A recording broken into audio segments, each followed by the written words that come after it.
Hey, in God we trust. Hey, in God we trust. Hey, who got the faith? Hey, you got the faith. Yeah, I got the faith. Do you got the faith? Yeah, I got the faith. Yeah, Yeah. in God we trust. Hey, in God we trust. Keep that faith in your head high.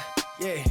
Hey, in God we trust. What do you think? Hey, what do you think? Not talking to money, I'm talking to God that be keeping me straight. He keeping me This life straight. could be gone in the blink. Was living with nothing and no kitchen sink. Shower water came from tears, and whenever it rained, out of Dodge, living in a Dodge, and the only thing I had was faith. Yeah. I was worried about the repo. I was living in a sinkhole. Looking at others and how they was living their life was the secret, like Brink's Code or Victoria.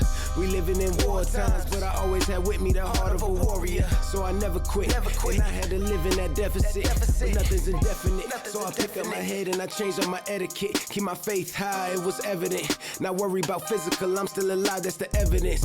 He built me up, so I'm never breaking down easy like sediment. I'm relaxed as a sedative. Is you learning your lesson yet? This right here is my testament. Yeah, I keep my faith and I keep my head high. Me up when I'm feeling down, I stare at the dead I stare at the dead sky. The cloud inside right beside me, He's fighting these things.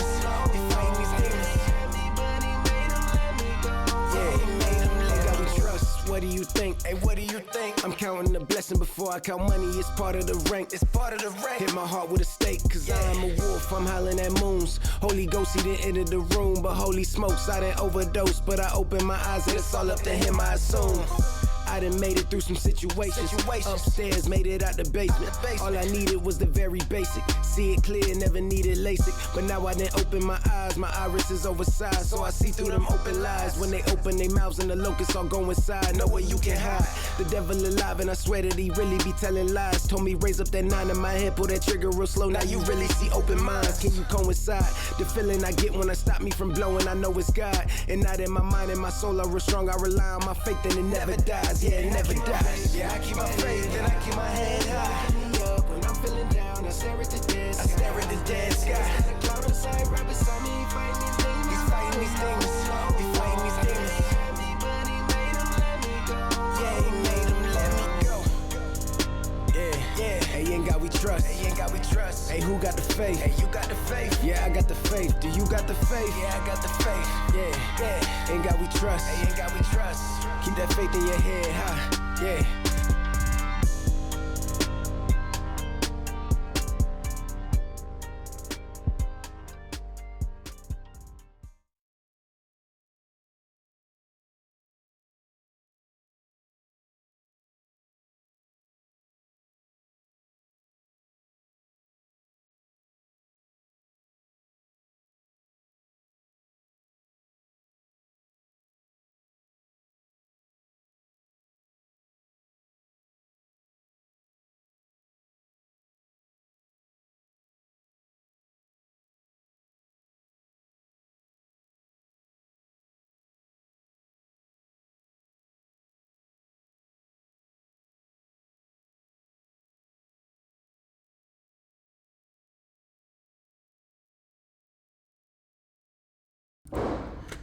Yeah. Oh, I should probably fix that, huh?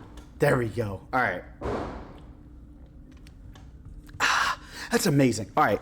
So, welcome to the stream, bro. We're just now getting everything kind of set up, worked out. Every single week we want to do a live stream on Twitch. I'm going to make sure some of the audio, I'm going to try to fix some of the music real quick. I don't really care for some of the stuff that plays. Hopefully this is a little bit better. Hey, yo, what's up with the static one? Yeah, buddy. Let me know if the music's a little bit too loud, y'all. So, we were going to go over a couple different... We're going to go over a couple different things this week. And a big one is just YouTube channel and what we have going on in the back end. Because as you guys know, we've built up a lot of YouTube. Let me turn this down. This is so loud. How's that sound? Hold on. Let me try to get this a little bit lower. Streamlabs music is a little bit too loud sometimes. All right, there we go. I think that's a little bit better so you guys can actually hear what I'm saying. All right. So we're going to go over a couple different things. In this week, we have developed or we have created 3 separate videos. I got 3 full-length videos that are getting ready to drop, and I'm going to space them out. So each week, I plan on dropping 1 video and then giving it a little bit of a break and then dropping another one. so I can kind of have a constant display or a constant feed going out to you guys on YouTube. YouTube is our biggest platform. We are getting ready to break our 10K mark. We've only been creating YouTube videos for not too long, man. We haven't really been doing it too terribly long. Just I think like 7 months is when we actually started getting really serious about creating YouTube content. And now we're at a point where the channel's growing, everything is growing, and we're hoping to kind of push through and get as many as we possibly can so we can keep making good content for you guys. Like that, at the end of the day, that's the game plan, is to make good content for you guys and get everything going. But yeah, man, we can get into a bunch of different things. I was going to do some marbles on stream. If we get some more people filtering in, we'll do marbles on stream. If not, we can always go over and find some like crazy YouTube videos and watch some of the funnier things that I've seen lately. Like, we've got a bunch of funny things going on. All right. And this will be a little bit shorter of a stream. I think we're aiming for about 1 hour. So I'm going to try to keep things flowing, keep them all moving. And as you guys know, coming up very soon, let's go ahead and pull it up right now. I'm going to swap over. I think if I do the share screen, you guys will be able to see it if I pull it up. I just got to fix one thing because I changed a couple things. But we're going to do capture window. I just want this to pop up for you guys. So, as you can see, I have all my stuff going on. All right, here's what I'm thinking. We all know, I don't know if you guys are excited for this as much as I am. I get super excited. I get nerded out with this. The new flight sim is coming out. So I want you guys to check this out. I think it's just called, was it Flight Sim 24? Flight Simulator, yeah, 2024. Okay, so this is why I'm super excited, bro. There's been tons of new information coming out. The new Flight Sim, the craziest thing is the scenarios or the actual missions. This is the part that I'm the most excited about. The reason I'm getting super pumped for this is I'm going to try to show it to you right here. I think this is a good video. But I was so excited because with the new simulator, you can actually do like live missions, and I think it's procedurally generated. So they'll have like procedurally generated missions where we can go do search and rescues, just crazy shit, dude. Like it's unprecedented amounts of detail that have gone into this game. If you guys remember back in 2020, I think is when the last one came out. I think it was about 4 years ago. It was innovative at the time, and it was on new gen consoles. But I think with this, we're looking at a significant improvement to the last one. So let's do this. Let's drop Streamlabs music because we don't need none of this going on right now. I want you to see what we have right here. So we're going to talk a little bit more about this as it goes. Let's mute this actually so we can talk a little bit. So as this plays, I want you guys to just kind of see the graphics obviously are going to be a lot better. They have a lot more things to do in this game, a lot more ground crew, a lot more vehicles, a lot more details. If you guys aren't familiar, whenever you had the first flight sim, it was kind of a pain because you had to buy a bunch of different packs. You had to do all these crazy different things to get this level of immersion and detail, especially with weather, airport markings, runway stuff. It was damn near impossible. It was actually kind of nuts, man. It was, yeah, I don't know, man. I feel like you had to spend like $500 to be able to get the basic setup in Flight Sim. And now with the new one, we're looking at just a base game that is going to provide so much detail and level of realism that I don't think we've seen in a flight sim in at least the last decade, man. It's been way too long since the last one. I'm super excited to get this one going.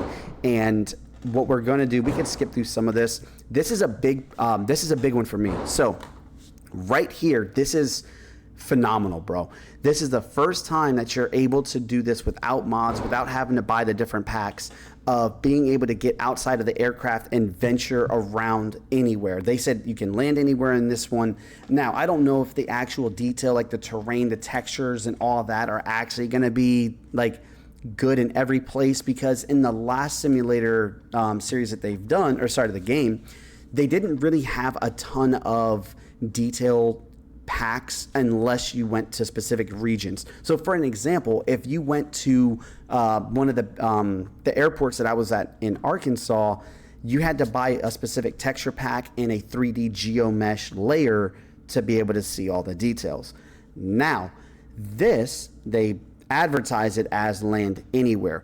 I don't know if this is going to be 100%. Like, I doubt that they can cover the entire United States or the world. I don't know. I think it'll be a tough one for them to do, but if they can somehow work it out, maybe with Google Maps or something like that, maybe a little bit of like AI and other features, this is going to be massive for us. Just getting out, getting on foot, and being able to walk around and explore like your environment, because you can do different missions. And this looks like this is an this looks like an agriculture bird, bro. It has like the sprayer front on it. It has the tank underneath it. Yeah, okay. That's a weird spot to be putting a ag bird, but or a ag bird, but all right. And we could talk about some crazy maneuvers and what I would like to see going forward in Flight Simulator, because they did not do helicopters correctly. As you guys know, like if you follow this series, if you follow the channel whenever we're streaming and we're doing things with the Flight Simulator, it is so impossible to get helicopter mechanics correct. It is borderline impossible. So I'm going to let this play out. I'm going to pop on the Xbox and see if we can get...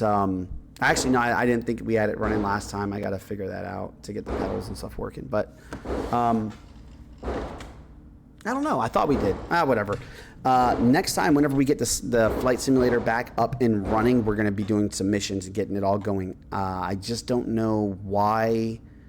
I think I have the cord at the house. I gotta check. I think I have the cord there so we can connect the pedals and the cyclic itself. So yeah, man, I mean, they do have a couple different missions and like flight things. This is pretty standard for Flight Simulator. Like, this isn't anything crazy. This isn't anything new. We've seen all this stuff before. However, the missions that are procedurally generated, when we're talking about search and rescues, we're talking about oh, he actually picked the banner up. It has banner towing. Yo, okay, that's sick. If it has like banner towing, that is badass. Like, there's not many other games I think that I've ever seen that have like banner towing, bro. That's the greatest thing ever. Okay, I'm very impressed with that. Love the ray tracing, love like the realistic lighting. The thing that really sets this apart for me, if you look at the shading here, like the lights, if you guys can actually see the cursor on screen, what's interesting, especially when you're doing any type of flying in mountains, like valleys, peaks, stuff like that, there's a lot of things that are happening inside of this in terms of weather. So if you look at these mountain peaks, right? So sun heats things, like heats the earth very unevenly. They say that all weather is created by uneven heating of the earth's surface. So this is what happens. This is how weather is created. Now, when you start flying in valleys and low peaks and all these different areas like this, you have a lot of weird weather-related phenomena that starts to happen, especially if you are flying over here and you see how the sun is just behind these peaks right here. This is a lot cooler air.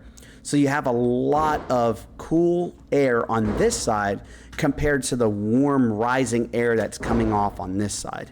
So if you were to fly or transition from this left to right, you're going to start getting impacted by some really weird weather, bro, because you have this sinking cold air, because cold air sinks. It's heavy, it's freezing, it sinks.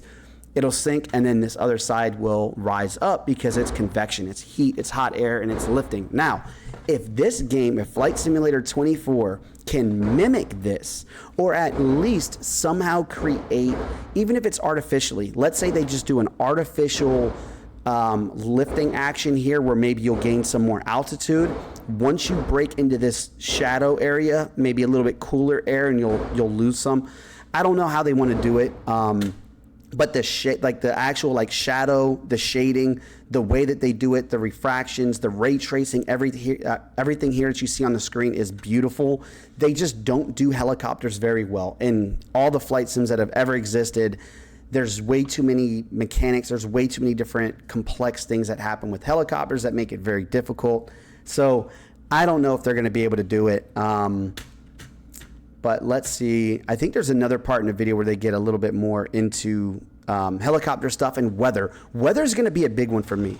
All right. So I don't know if you guys remember if you ever flown in any of the flight sims or ever played in back in the day, back in like 2012, 2013. Right here. We're going to stop this. So back in 2010, 11, 12, 13, around that area, when flight sim had first kind of hit the scene, a big issue that they had was weather. So they had a program that was called Wreck Simulation, and you had to buy these like CDs, sent them out to your house, took like 3 weeks. You would install them, and it would be weather packs. Oh, what's up, Mr. Kari?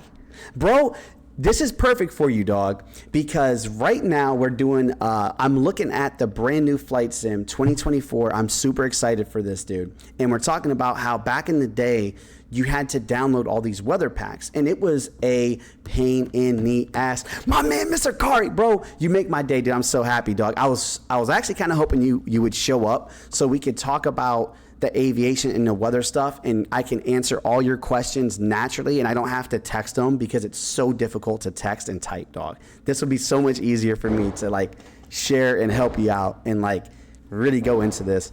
But the weather stuff, man. The weather stuff was super crazy for me because you didn't have real weather. You didn't have live weather. You would just set a static weather and then you would fly it. And the hard part of flying in this weather was it didn't change. Like you couldn't manipulate it and you didn't experience real life changing weather. And that's the hardest part about flying, man.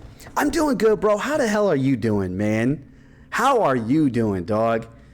I don't think you realize how much you made my day today just by showing up, because I really, really wanted to do aviation stuff. And that's one of my biggest passions. I could talk aviation things all day with you guys. Dude, you're good, man. I just started a few minutes ago, like we're only like a few minutes in. And it's a slow day. Sometimes Fridays when we do streams are kind of slow. They usually pick up later in the afternoon. I like to do them usually at like 3 or 4 because I get more people in, but we're going to be ending stream at 3. So I got about 40 minutes with you guys. And any questions, anything that you want, bro, we can go over. I was going to send this to you. Let me pull this up for you right now, bro. I was going to send this to you. There's a website, and it's called Aviation. There's 2 of them. Aviation Weather. Is it dot? No, it's .gov. Oops. It's .gov. Aviation Weather. I think it's .gov. Yes. Okay. So this one right here. So aviationweather.gov. And there's another good one. Sky Vector. All right. Let me show you this real quick. We use these. My entire career have been on these 2 websites.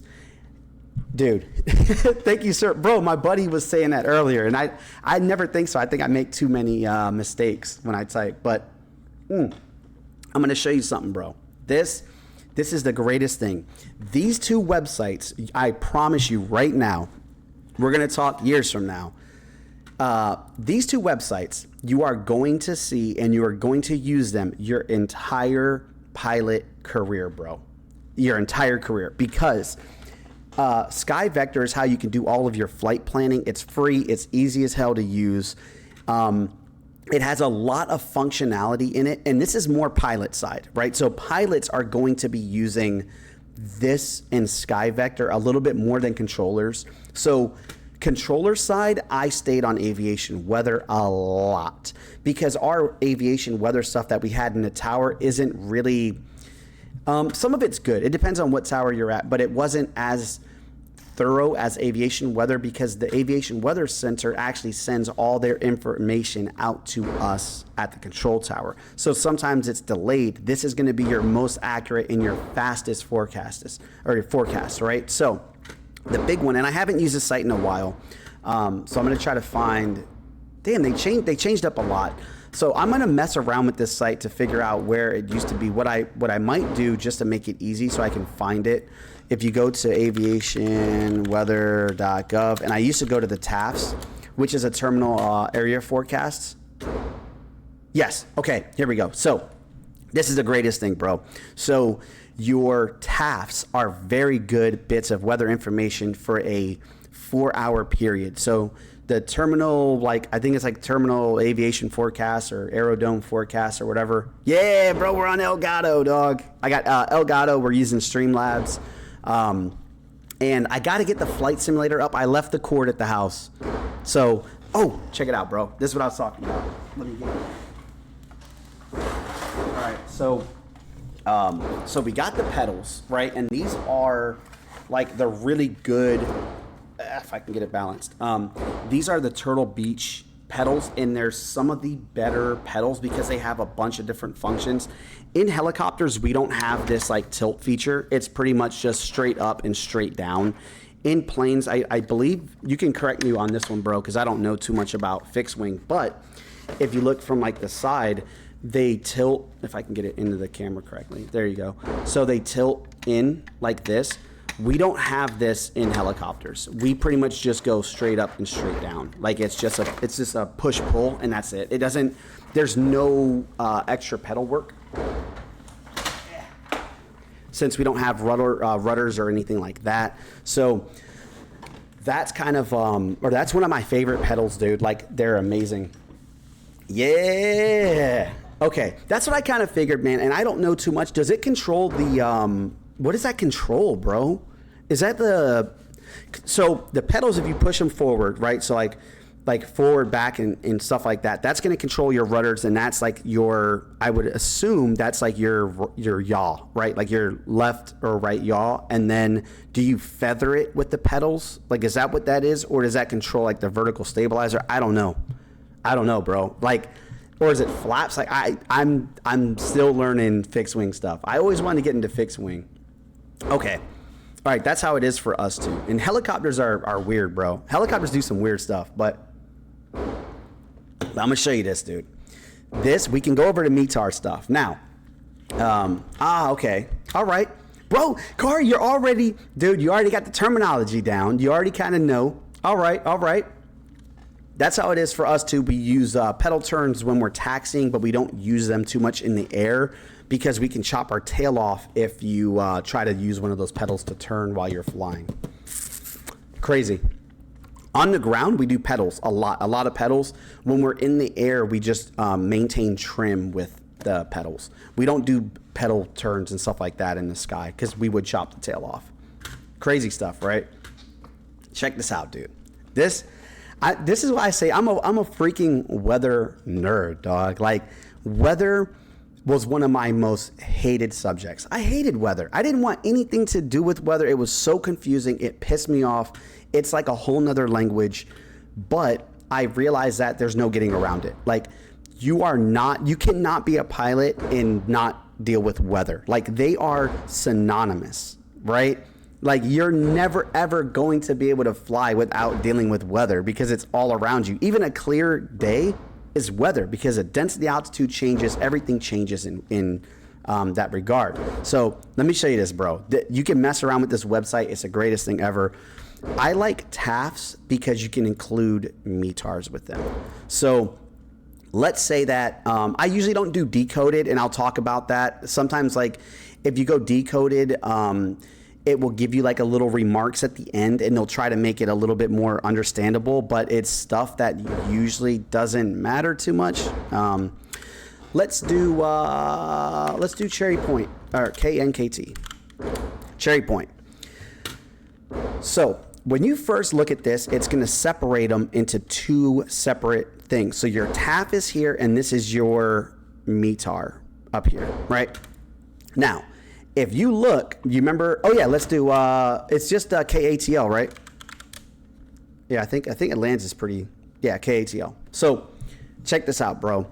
You remember we were talking about broken layers, we were talking about scattered layers and all that fun stuff. Here is a little secret when we talk about visibility. So this is, like, as you know, right? If you were reading the ATIS, like if you were listening to the ATIS, it would sound like, it would, I'm gonna probably butcher. I haven't done it in a long time, bro. Bear with me, dog. But let's say it's information alpha, right? So it would say, like, whatever it is, like, you know, I don't know. Is it just Atlanta International? Whatever it is. So it'd be like Atlanta International, ATIS information alpha, and then they would just give you the time. It would say like 1745 Zulu, wind 060 at 7, visibility unrestricted, sky conditions 2,700 scattered, ceiling 19,000 broken, 22,000 overcast, temperature 26, dew point 18, altimeter 3019. Now, the remarks, you don't hear remarks. They're not going to give you the remarks unless there is very important pertinent information that belongs here. Okay. So Virga is a huge weather phenomena, dog. Like this, you do not see on charts ever. It is very rare. Virga is where rain or precipitation is starting from the sky level, but it doesn't reach the ground. So this just means that there's a weird weather phenomena, and it's overhead and it's heading like west and north, I guess, and it has tops. So you could see like the time that it started right here and stuff. But a lot of these remarks, dude, you're not. The only thing that I would look at is this Virga. So Virga's huge. Yeah, that's so rare, dog. You never see that. So let's look at like the actual like METAR itself and the way that it's broken down. This is what confuses everybody, dude. So the wind 060 at 7. So we know the direction and the gust, or sorry, not the gust, the speed. So it's coming from 060 at 7 knots. Pretty easy. It's almost like complete, like right 90 almost. So 060 at 7 knots. The visibility part here where they say visibility, you'll see it written on METARs as 10 statute miles. It might say 7, 3, 2, 1, whatever it is. Anything that is 7 or above is considered unrestricted. So for me, when I read visibility, just to make it a lot easier on ATISes, I just say visibility unrestricted. Most people will say visibility unrestricted. If you start getting to 3, 4, 5, they'll say 5 statute miles. Visibility 5 statute miles. For the most part, visibility is unrestricted. And sky conditions are read in a very weird way. So if you noticed, you look at the lowest level. So these are broken into like the lower levels of ceilings. Ceilings are the most important thing here, which is your broken and your overcast are both considered ceilings, but the lowest one is going to actually be your ceiling. So at 19,000 broken, this is your ceiling. So when I read the weather, you read it as like the time, wind 060 at 7, visibility is unrestricted, sky conditions 2,700 scattered. That's not a ceiling. It is not a ceiling. Who the fuck cares if it's scattered at 2,700? Okay, avoidable weather. Then you do ceiling before the reading. So ceiling, you can do like ceiling 19,000 broken, broken at 190, however you want to do it. Most people just do ceiling 19,000 broken, 2,000 overcast. But yeah, so this is very important. So if I had to judge, if I'm looking at just this right here, if we're looking at the METAR, I would assume there's no showers, there's nothing in the vicinity, so we don't have any rain, right? Virga is important, but right now I'm like, okay, if I look straight up in the sky, I'd probably see a couple of low-level clouds hanging out at 2,700. We know that there's a couple low-level. So if you went outside right now, bro, at this airport and you could look up, you would see scattered clouds and then super high up in the flight levels. So 19,000 feet, this is a flight level because we're above flight level 180. This would be high as hell. And it would be a broken layer. And this, you probably wouldn't even see the overcast because it's going to be hidden by this broken layer. So you would probably just see broken clouds, but it would be super high up, very like kind of like a darkish day. And these clouds are usually kind of flat. Even if it's like a broken layer, like they're like these flat compressed clouds because there's a lot of like atmospheric pressure, just kind of like they're stable clouds. Like there's not a lot of lifting action and cumulonimbus clouds and stuff like that. So pretty stable atmosphere. This is definitely flyable, bro. I would fly this any day. Calm wind conditions. It's not super calm. Calm is 5 and below. Technically, this is not calm, but it is calm, right? So if you're flying, this is a calm weather condition, visibility for miles, very low ceiling. I probably wouldn't even climb up to 2,700 feet as a helicopter pilot, depending on what my mission is. I wouldn't even touch 2,000 feet. So I won't have a single cloud on my entire route. Going to be a little bit dark, hazy, whatever. The altimeter setting's a little bit high. The pressure's a little bit high here, but this is the important part, dog. This is the big one. Temperature and dew point are so important. People overlook this all the time. The closer that your temperature and your dew point are, the more saturated the air is. So if I looked at this, I would say probably not going to rain. You know, you might, but it doesn't look like it based off of the temperature and the dew point. So 26 and 18, you're good. It's not super saturated. You don't have a lot of water in the air. You're not going to get a lot of rain or precip. And this kind of pairs with Virga. So the conditions at the lower levels aren't good enough for the actual weather or the water to hit the ground. So that's a really easy way to kind of look at it. Like I said, this is an interesting one because you do not ever see Virga, bro. Like it caught me off guard when I seen it. I was like, oh shit, Virga, dude. So this is your TAF, and TAFs are awesome. I love TAFs. You're going to do a lot of TAF work when you get into instrument flying because TAFs are a 4-block period of hours. So if you look from 0 to 100 until 1600, so you have this long period of time essentially that they're good for. Let me double check. How long are TAFs good for? I think we only do it by 4 hours. What? No, that's definitely not. I got it. Let me do terminal tags. That's why I was like, what the hell is that, bro? It's definitely not good for a year, bro. TAFs. I'm going to try to put like aviation maybe. All right, so this is like your routine TAFs, and they're good for 4 hours, but they're issued 4 times daily. That's what it was. Okay, so they're good for 24 hours, but they're issued 4 times a day. Now, we usually don't use these as the full flight metrics. Dude. Yeah, so exactly, dog. So your dew points in your temperatures, those are what you're looking for to see how close they are. Yep. So the left one is your temperature. So it's like temperature and dew point. So your temperature, so it's 26 degrees Celsius, and then the dew point is 18 degrees Celsius.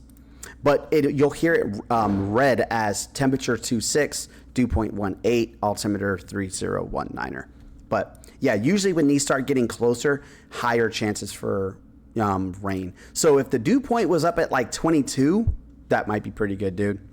You're the man, bro. And then double check and verify all my stuff because I haven't done this in a very long time. It's been a while since I've done it, but I've done it for so long, like so many years, bro. Like I'll forget certain things like TAFs because at my school, we were only using these for 4 hours. So even though that they're updated 4 times a day or whatever, we only considered a 4-hour block for our flight school. So the TAF works a little bit differently than your METARs, but they're pretty close. Like there's not going to be anything on a TAF that looks different except for this, that little P.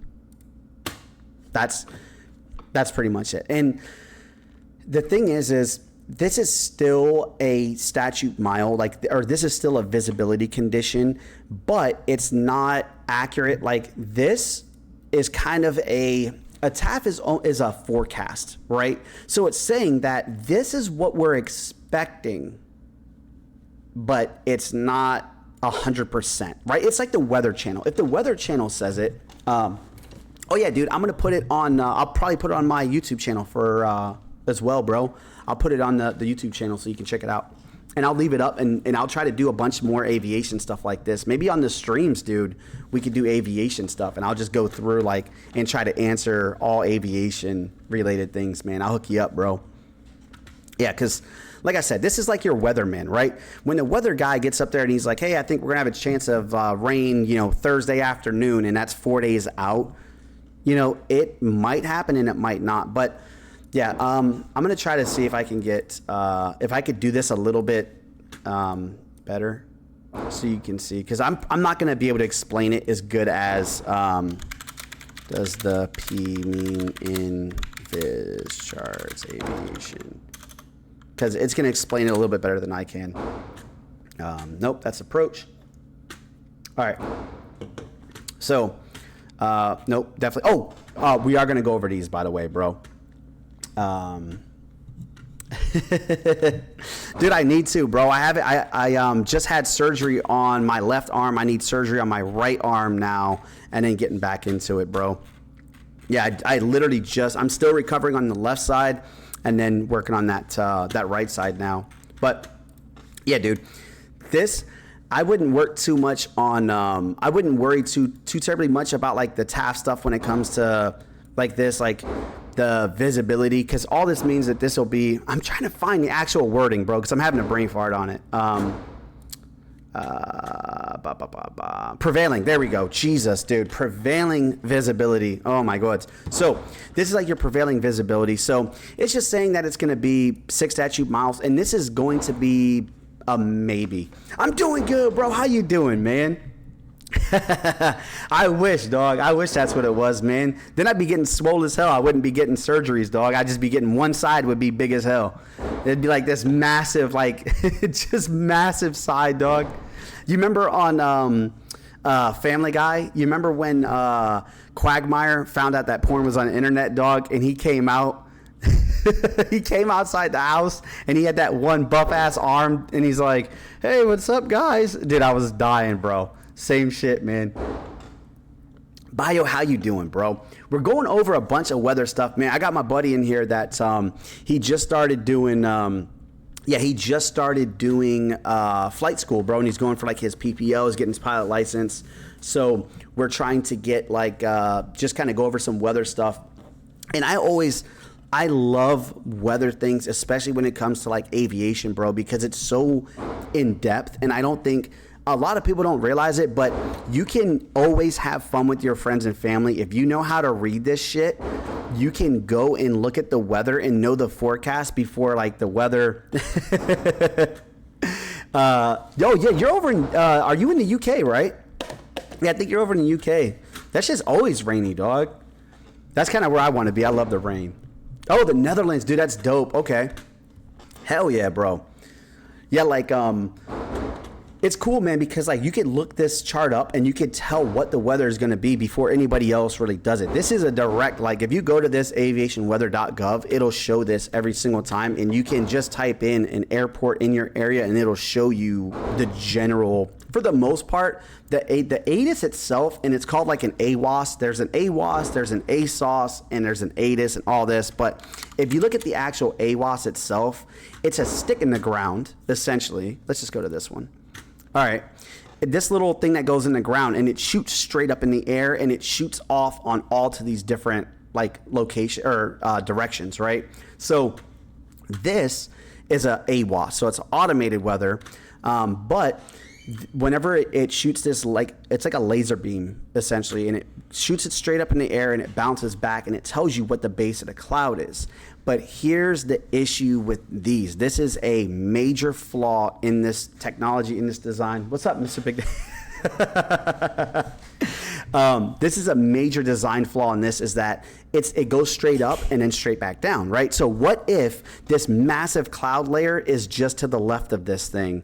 It's going to show clear skies. So a lot of times you have the controllers, and what we'll do is we'll manually update every hour on the hour the weather center of our actual conditions. So every 45 minutes we have to do it, dude.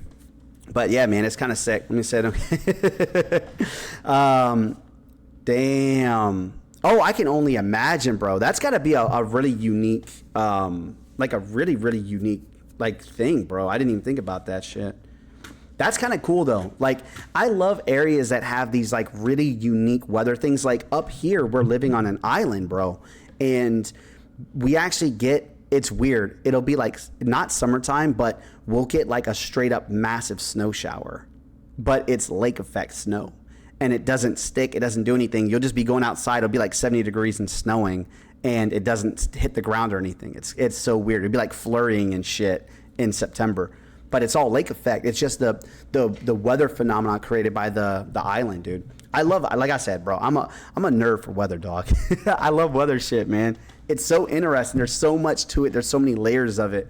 And I think the ad is over. Okay, good. So your TAFs, like I said, this is more of a forecast, and I just use it for the next 4 hours. We were always told at flight school, use this for 4 hours. Some places will be different. Some places will tell you, don't rely on TAFs, whatever it is, but it's a good way to kind of get an idea of what your flight is going to look like. Oh yeah, dude, let's pull it up, bro. I'll look up an airport in the Netherlands after this, dude. We got to check that out.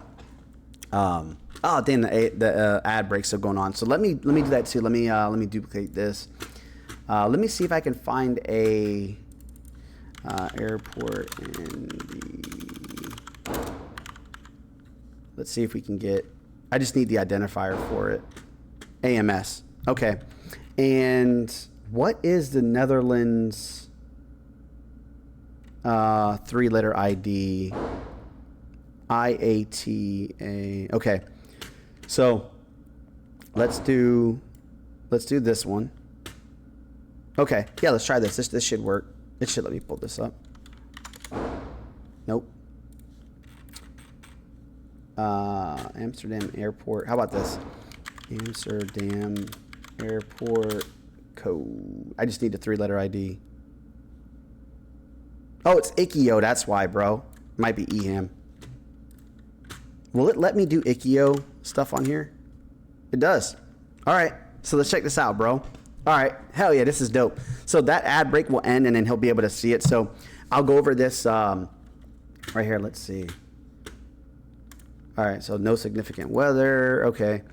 Temperature 10 degrees, bro. So it's 10 degrees Celsius right now. Wind calm. That's all good. EM, okay, that's the time. Few clouds at 300 becoming, okay, it's going to change over. So there's a probability of 40%, and that's all just a temporary broken. Damn, they have some, dude, already, like, this is, I don't really ever see, dude. Oh yeah, dude, I need to go grab my water bottle, dog. I have just my drink because I just kind of rushed the stream out today so we can try to do it every single Friday with you guys. And I'm going to try to stream a lot more. Yeah, let me go grab that. I think we have one in the range. I'll go grab one. Because I'll take like a 5-minute break anyway. And I'll just go and grab that. I got to go and pee too, dude. I've been sitting here for a while. This is interesting as hell, by the way. I'm gonna start trying to decode some ICAO stuff. And if you're not familiar with that term, ICAO is like, we have our, I forgot the name of it because we use it so much here, but it's pretty much like our aviation stuff is we follow like a very strict thing from the FAA and how they do our rules and regulations. And then ICAO is the international one, dude. Yeah. Oh, dude, so I'm actually at work, bro. So I stream at work. Like, this is one of my jobs here is I come on in the back room and I stream and shit. But yeah, man, if you want to do that, I'll do a quick 5-minute break so I can go pee, grab my water, and we'll come back. And Kari, are you gonna be able to hang out with us for a little bit and we'll go over like all the tasks and we'll do some cool weather shit? I really want to show you guys Sky Vector. Sky Vector is the greatest thing ever. I haven't done chart stuff in so long, but we can go over some charting, some basic VFR charts, so you can see how to plan out routes. And one of the cool things you could do is you can actually do flight planning here if you click it, and you can do this flight plan. Yeah, dude, hell yeah. Yes, sir. Bro, we use this everywhere. This is one of the greatest things for us because it will tell you, it will use like weather conditions to actually give you pretty accurate time that it takes to get from one location to another. Still some, you gotta take it with a grain of salt. Some of the things aren't that good. There's a football game going on, so there's a TFR or temporary flight restriction right here, TFR, and it'll tell you that they're doing a sporting event. Notice the airman replaces the other NOTAM to clarify. Okay, so you can transition, looks like, through the airspace. You have to, okay, this is the interesting part, bro. Listen to this shit, dog. Tell me that's not crazy as hell. Dude. Tell me that's not nuts. All right.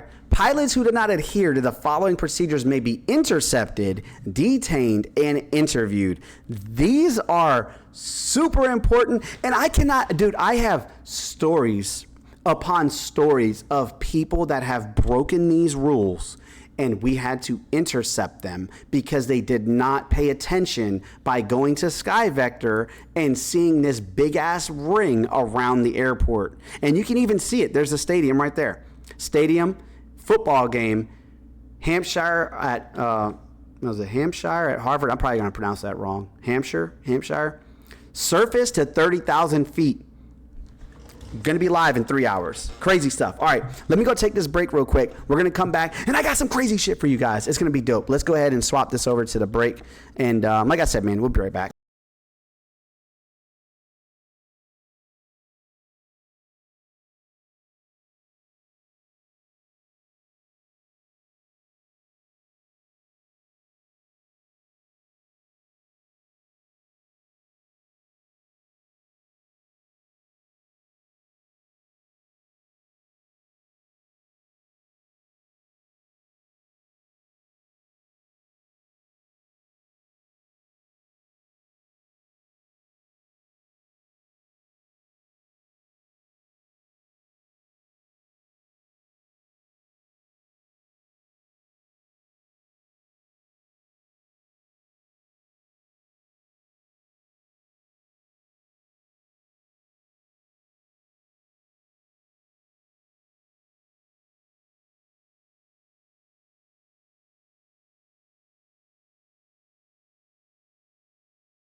Yeah, buddy.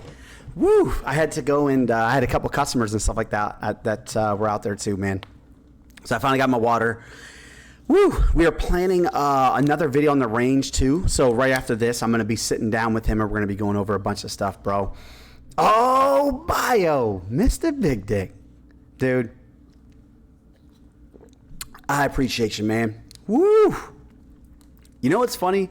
Last time that we did the stream, I just finished a private lesson this morning, came right in here, did a video, then I did the stream, or now I'm doing the stream, and then I have another video to do. Bro, the last time I did it, my voice was like gone from just talking all day, dude, and not trying to, like, not keeping it hydrated. So I appreciate you guys. I'm glad I put that on there because Lord knows I need it, man. Oh, and check this out. I'm gonna monitor it so I can hear. Let's see. I don't know if I really like this one. What do I want to try this one? Yeah, how does this sound? Okay. All right. Yeah. I'm slacking, bro. I'm slacking, dog. What about this one? This one looks kind of cool, right? How about this one? Hello? Yeah, I don't know if I like that one. What about cartoon woman? Hold on. Hello? Yeah, I don't know about that, man. Oh, I got T-Pain. Oh. No, don't turn that off. I want to be able to hear myself. Dude, that's so true. How about this one? All right, T-Pain. Yeah, boy. Oh, it actually has music to it? Okay. All right, then. All right. That's cool. That's cool. All right. Yeah, dude, I had to do that, man. I was dying, bro. I was dying, man. It was so much, man. I just kept video after stream after do whatever. It's just nonstop, man. I'm trying to slow down a little bit of the work just because the last time I think I've been working right now from like 8 in the morning until about 3 or 4 in the morning, and I had to stop doing that shit, dude. It's not good for your health, bro. I get too excited, man. You guys always motivate me so much that I'm like, oh, I'm gonna do the next thing. I can't wait to get the video out. I can't wait to do all this, and I gotta take care of myself because my shit gets all fucked. I get all fucked up. So I'll go back real quick. Not much more really to say about TAFs. The big thing here. This, to me, this never makes a lot of sense. I don't understand this at all because it's saying that the wind is variable at 3 knots. 3 knots is a calm wind condition, okay? 3 knots is calm. It doesn't matter if the variable direction, if it changes 10 different directions, it doesn't matter. It's calm, okay? This makes more sense if it's variable at like 7 knots or 10 knots. Variable at 10 makes sense. I always thought this was so redundant, bro. This right here is calm wind. That's it. I would read this as wind calm. Visibility 6 statute miles. Sailing 5,000 broken. That's it. But yeah, that's it, man. If you look at this, like a TAF is just a general forecast. It's going to give you a couple hours to let you know what the sky conditions are going to change into. Not much of a change, really. If you look at the current METAR now, and it's probably going to update because right now it's at 1852. So they just updated that actually. So let's see. Yeah, so it's already updated. It did it automatically. Now it's few clouds. It was scattered at 2,700. Now it's few clouds. So the sky condition is actually improving here. Altimeter is about the same. Still have Virgo that was reported earlier, but that was not even a factor anymore. But yeah, man, so that's pretty standard when you look at stuff like this. Now, if you go to like, let's see, do they actually have, man, I hate that they changed this site, bro. I was going to try to find the PyReps. I can see where you can, there it is, PyRep. So PyReps are awesome, bro. I hope that we actually have some PyReps. So let's say KFMH. Let's just do here. Okay, so we do have some PyReps that were reported. So let's see if there's any good one. Flight level 19er. Okay. No. Oh, this is a good one right here. All right, so if you look at this, a PIREP is a pilot report, right? So our weather coverage, our weather radar, and everything is only so good. There's only so much that weather radar can do, and PIREPs is the gap filler. So if you look at their terminal aerodrome forecasts, your TAFs, if you look at your METARs, you look at all these weather reports, PIREPs are the gap fillers, okay? So if you might have something we had a wind shear at the runway, right? So we didn't have any wind shear, which is just a rapid change in wind direction. There's no way that we could monitor that at the airport that we were at. We didn't have the technology for it. So pilot came in on like a pretty calm wind day, and he's like, hey man, I just had a nasty wind shear coming in. So we would put that in and we would report it into the weather system, and then it would get broadcast out to everybody else so that other pilots coming in would know, hey, this 747 reported a like a wind shear at our airport at this time, and it's only good for a certain period of time. It's good for like an hour or something like that. But this is a very important one, right? Because now we see that whatever this I don't know the designator for all these aircraft, so I'm going to butcher it. I'm not even going to try. But you can say that there is light trace ice at flight level 240. So you can see the top of it, right?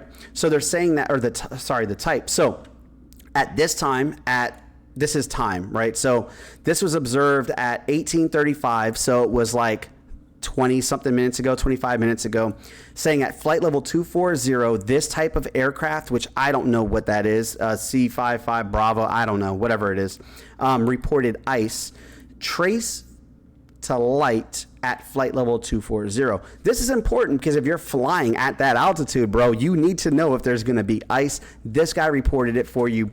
This is kind of different. This is just saying that like this is a sky condition, like SK is a sky con. So he's just saying that the base is at 3,100 and the tops are at 5,000 broken.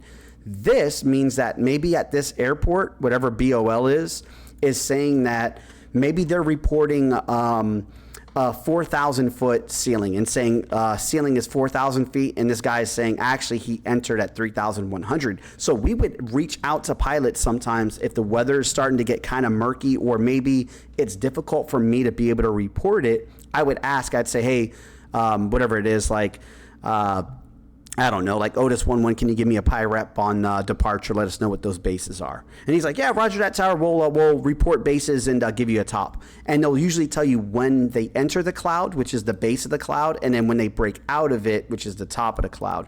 So this is only a 2,000 foot cloud layer that's broken, which is ceiling. So this could change airport stuff and whether people want to fly. Because if you are going to be flying at this altitude, and I saw that there's a 2,000 foot cloud at a very low level at 3,000 feet, and let's say I'm flying at 4, 5, 6,000, I might not fly. I might be like, you know what? Yeah, maybe not. This is a big one, bro. Choppy turbulence, dog.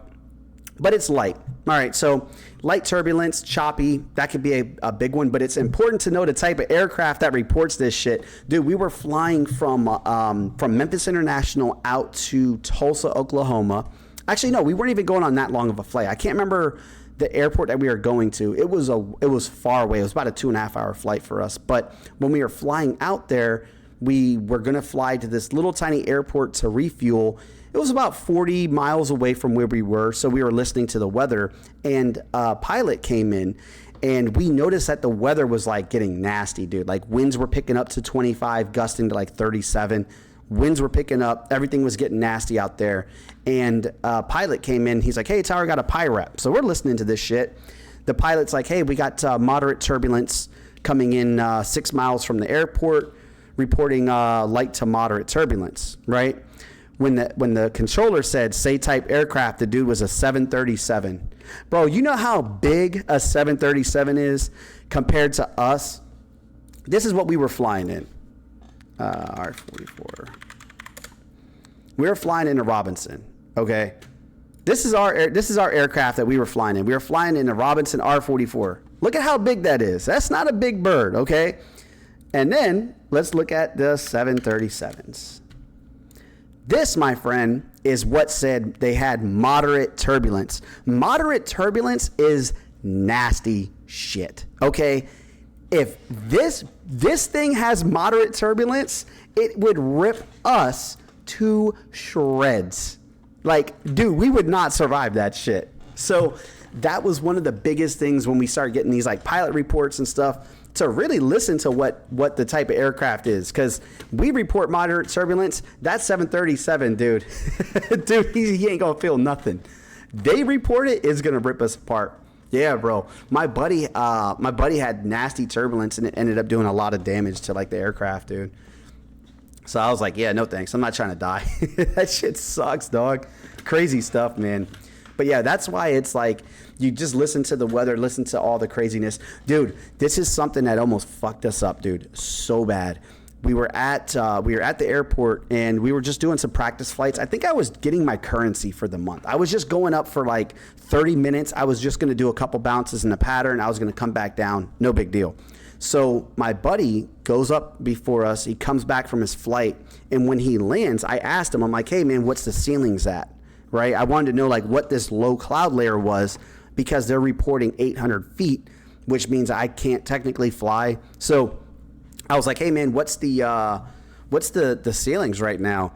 And you know how like on the radios, it doesn't sound very good. It has that staticky, it doesn't sound like perfect. So he's like, yeah, you're good to go. That's what I thought he said, is you're good to go. So I take off, and within seconds, bro, I am in a cloud. And for helicopters, if you fly into intermittent or unintentional IMC, or you fly into a cloud by accident, the life expectancy is 60 seconds. That is how long you have to live. Like, that is what the life expectancy is. And the FAA did a funny ass video one time where they talked about it, and dude, it's so daunting. Let me get that nasty looking dude off the screen. Let me see, flying into IMC FAA. It was called like 178 seconds to live. Yeah, there it is. Dude, this video right here, I'm gonna let this play, bro. This shit's kind of funny. So they made it intentionally scary as hell, but this is so accurate. So for fixed wing, they have 178 seconds to live. For helicopter pilots, it's less than a minute. It is a very short period of time that you have to survive, because they show it very good. So I'll show you what it looks like.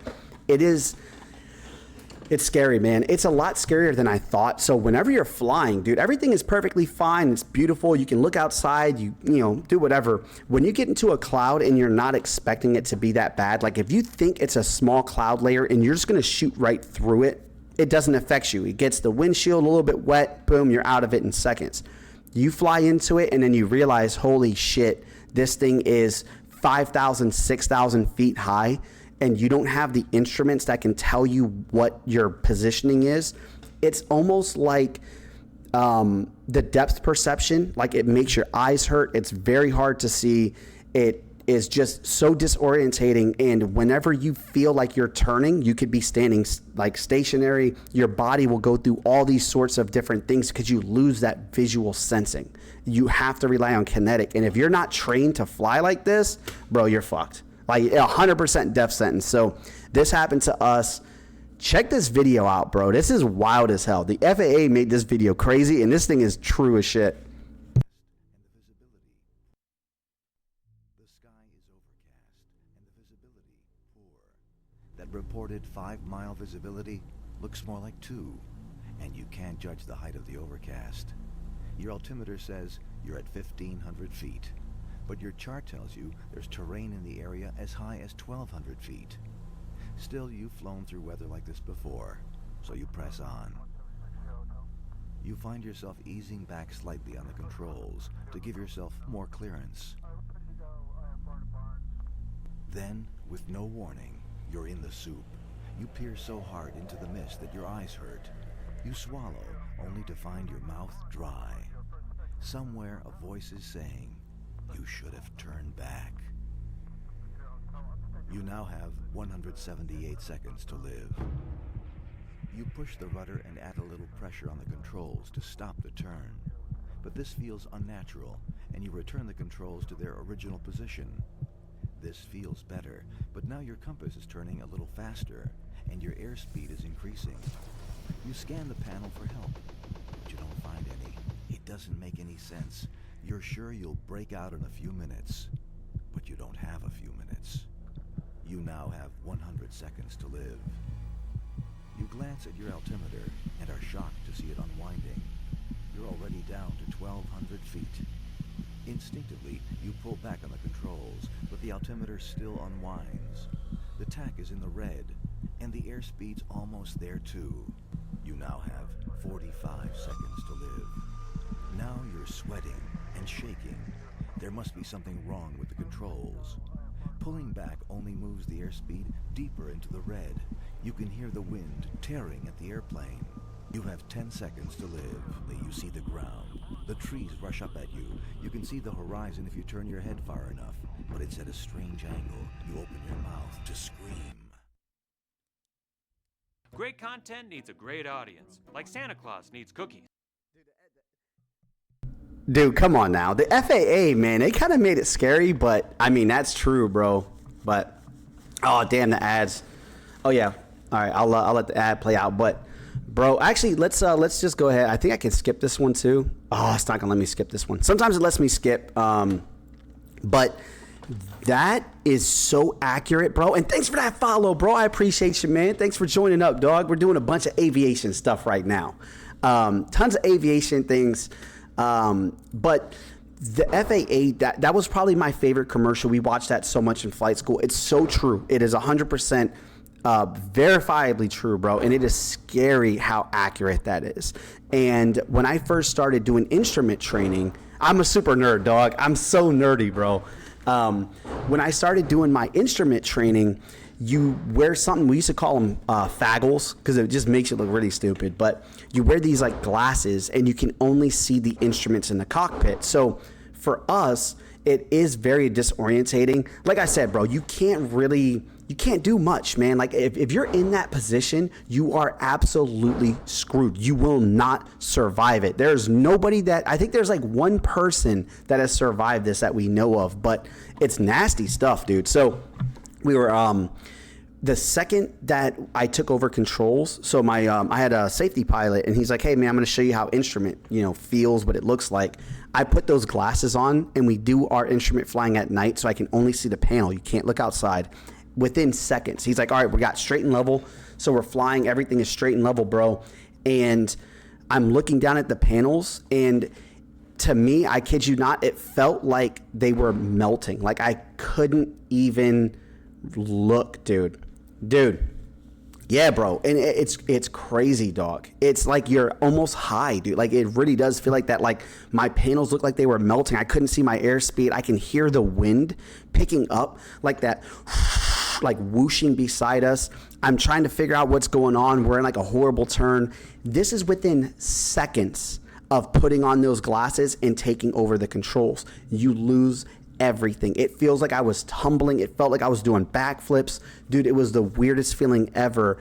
And then once you do it enough and you start getting used to it, you have to learn to trust those instruments, right? So you might think, and it might feel like you're flipping backwards, but you're actually nose up in a climb. So you have to look down and you cross-check your instruments, right? So if in that video, that guy, just based off of what he said, they said that the airspeed is increasing rapidly. His turn indicator is showing a hard right turn. Those two things alone, if you're showing a turn and you're having increase in your airspeed, it means that you're probably in a nose down turning position. Like you are gaining airspeed rapidly, scary as hell to be in. So pulling back, like how he's like, you pull back on the stick to try to fix the altitude, but you just keep going faster down.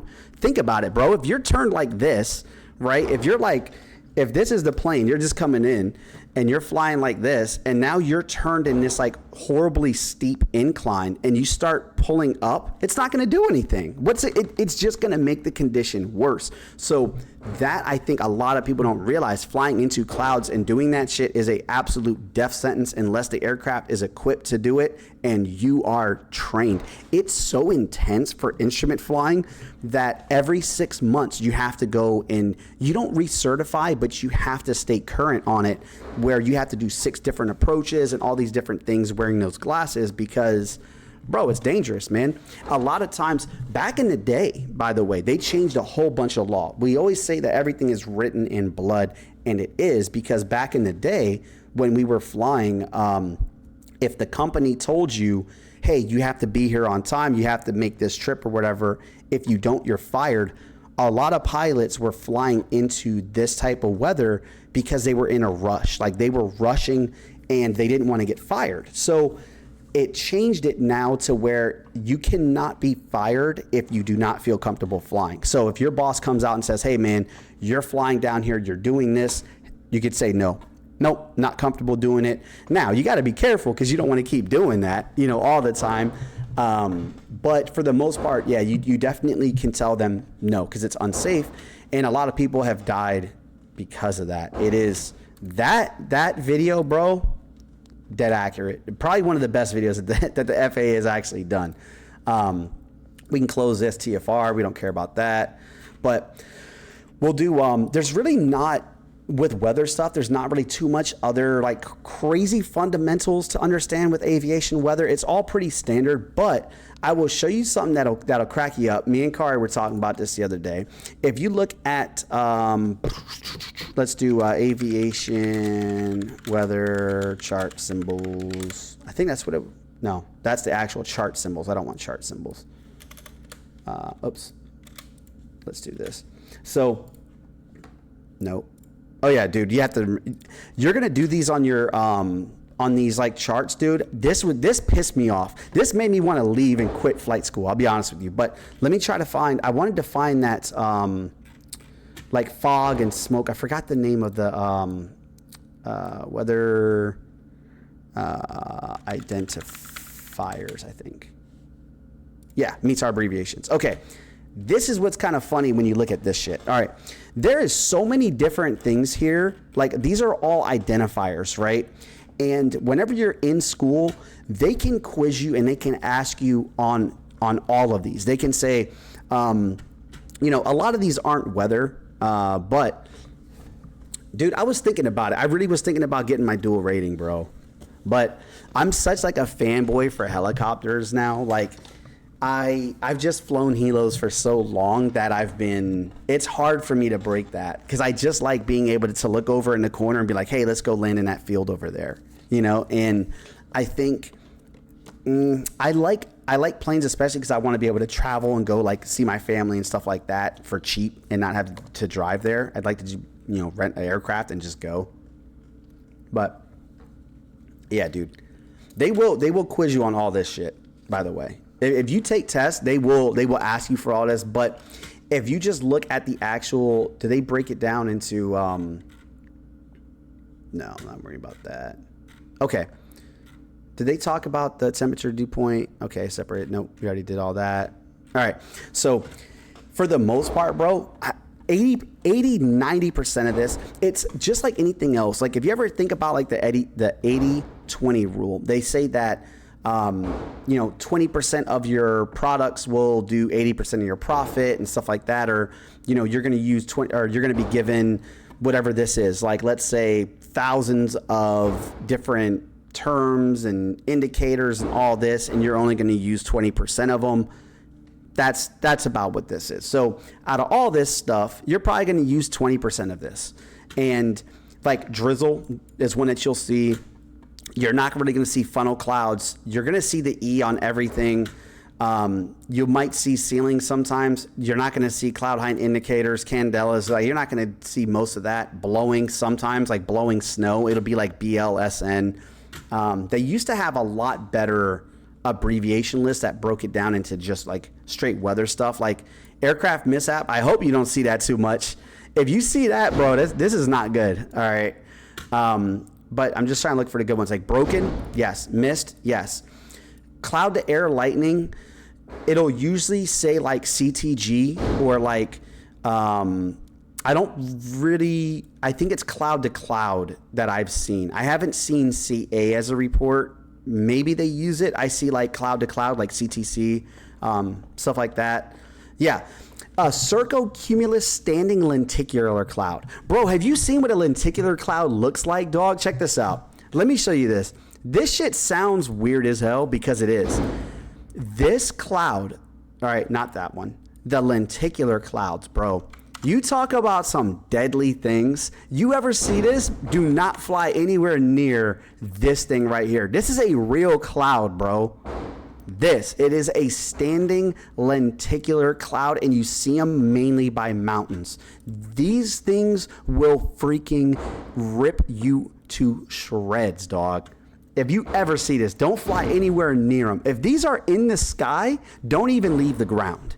These are some of the most devastating ass clouds that exist in human like existence, bro. These things, and these are real, dog. Like, look at this. I don't want to subscribe to that. Come on, get out of here. I was trying to see, like, this is one that I think that we've actually seen before. It's very similar to that. But yeah, they kind of look like this. Yeah. So this is an altocumulus one, so it's a little bit higher. But some of these do form at lower levels. And this is like a massive, massive force to be reckoned with. Tons of speed, and it spins in a circle, and it sits in these positions, but it messes up all the weather around it. Like, there's so many weather fronts and stuff that can pile in off of lenticular clouds. These things are horrifying, dude. Like, try to find a good picture. Yeah. Bro, come on.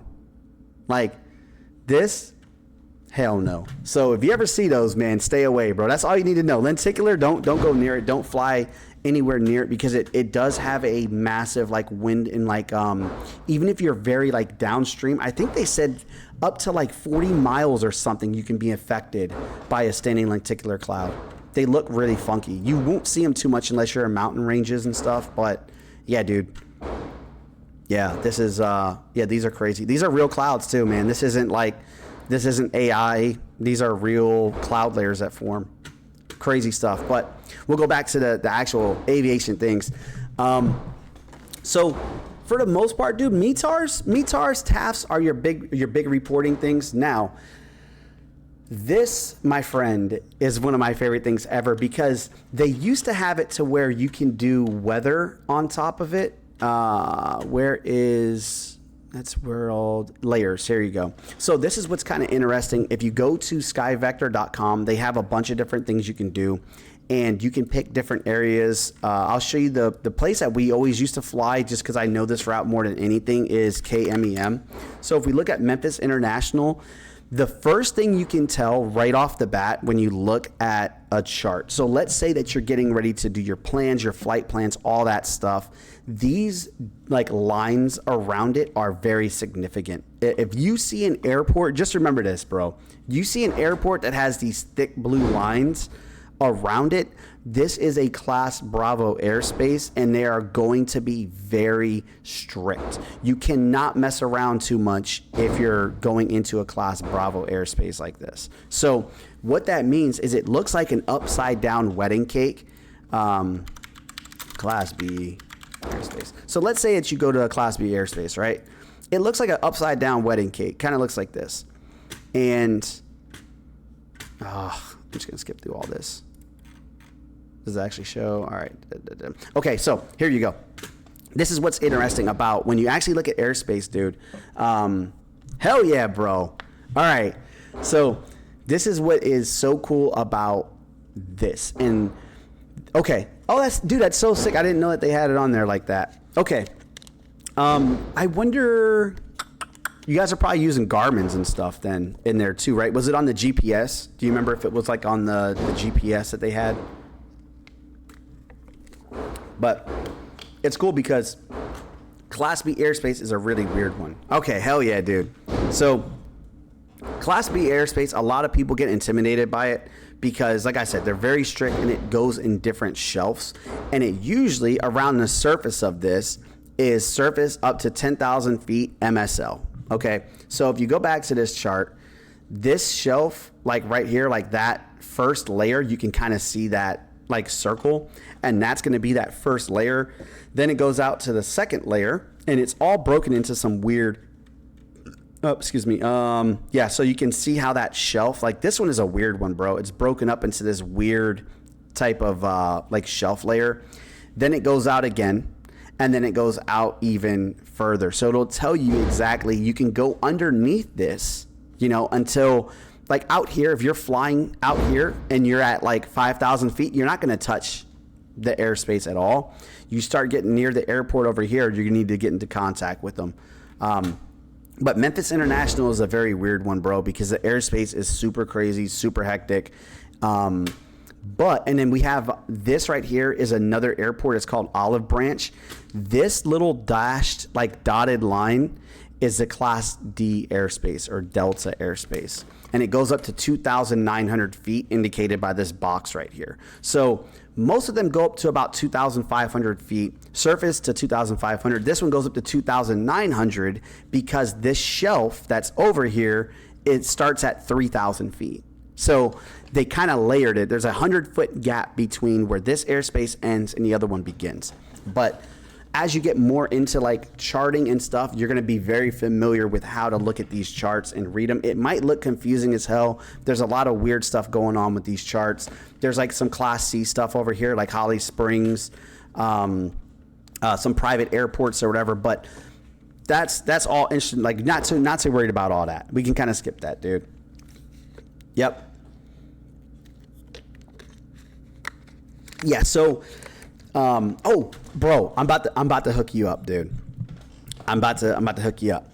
So the ATC thing, this is going to help you out so much when you get to school, bro, in like being able to talk to air traffic control and know how air traffic control works, at least at the simpler sense, like the basic level, is going to set you up so much. I used to have classes with all my buddies where in flight school, they would come to our apartment after work and they would be like, hey man, like let's go over ATC stuff and how does it work? So the crazy thing, if you look at, let's just do, we're going to get out of here. This is Pimlico. Where is, that's all Plymouth. We need to come out a little bit further. So let's do right here. Boop. So I'm going to show you something that's kind of interesting. A lot of people get really confused with air traffic control and when do you talk to them? When do you not talk to them? How do you know, like, when are you actually being controlled in the airport? And dude, it just gets so confusing and it overwhelms a lot of people because there's a lot that goes into it, but it's actually kind of simple if you really think about it. So if you look at a basic airport, I'm gonna close one of these. You look at a basic airport, right? So let's say that you are flying at the most standard one is a Class Delta. They're everywhere. You're just gonna talk to the tower and it's gonna be a very basic thing if you're visual flight rules. If you are VFR, it is very, very, very, very basic. So for an example, let's say you're on the runway, boom, and you take off, right? So you depart here and you come off the runway and let's say you're flying, you know, up here. You're going to talk to the ground controller or the flight data. So usually you'll talk to data or ground control. Usually they'll just combine the positions if it's not busy. The ground dude is going to be talking to you to get you to the runway. So you're going to be talking to ground control and it makes sense. You talk to ground when you're on the ground, right? They're not going to talk to you when you're in the air. They're not going to talk to you anywhere else. You're going to be on the ground. Their whole job at ground control is to get you to the runway so they can hand you off to tower. So usually your first frequencies are going to be ground and you just tell them where you want to go. It's a very basic thing to do. Like if you're here and you're like, hey tower, this is whatever, you know, helicopter 437 Delta Quebec and we are on the ramp looking for departure. You could just keep it simple. Like you don't even have to say a lot. You could just be like, hey, we're looking for a VFR departure to the north. So they know, okay, hey, you want to depart, you want to go northbound. Okay, they know what runway to get you to.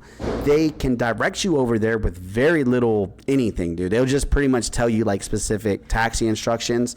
Once you get to the runway and you're holding, then you'll talk to tower. So tower will be the ones to clear you. They're the ones that will give you tower. For us as an air traffic controller, when you get to local control is what it's called, which is the guy talking to people in the sky. That is one of the biggest positions in the tower. So ground control we learn on a lot. Like we do basic learning on ground control. It's one of the first positions that we kind of learn as air traffic control. We learn data first because you're not talking to moving aircraft. Then we go to ground control. Then after many years, you are working on local. And local, or this tower control position, bro, is massive, dude. Like, that is head honcho level. Like, there is a level of respect when you get to work, when you get something called a CTO, or a control tower operator. When you get that freaking license, dog, that is like, for us, that's like the equivalent of a surgeon getting like signed off by the state saying that he can do surgery. Like, that's how intense it is for us, because it takes 3 or 4 years to get to that position. So that's the guy that's going to give you the crazy instructions. So he'll give you your clearance. He'll be like, all right, runway, 32 left, center, right, whatever it is. Runway 32, wind 32085, clear for takeoff, whatever direction you want to go. It'll be basic for the most part. He'll give you your quick ass departure. If you're VFR, it's simple. It's standard. It's straight to the point. Runway 32, wind 3205, clear for takeoff, and your VFR outbound to the north is approved.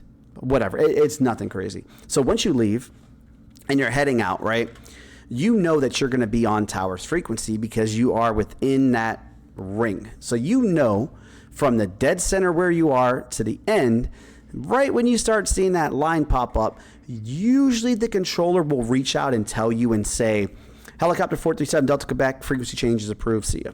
Like, they'll give you a frequency change. They'll tell you like, hey, we'll see you later, bro. Like, you don't need to be on our frequency anymore. Sometimes they forget. Like, I've been so busy at the airport. I'm like clearing people. I'm like, okay, your right close traffic's approved, runway 32, extend downwind to follow V22 on a 2 mile final, runway 32, you're cleared to land number 2. Like, dude, you're going nuts, right?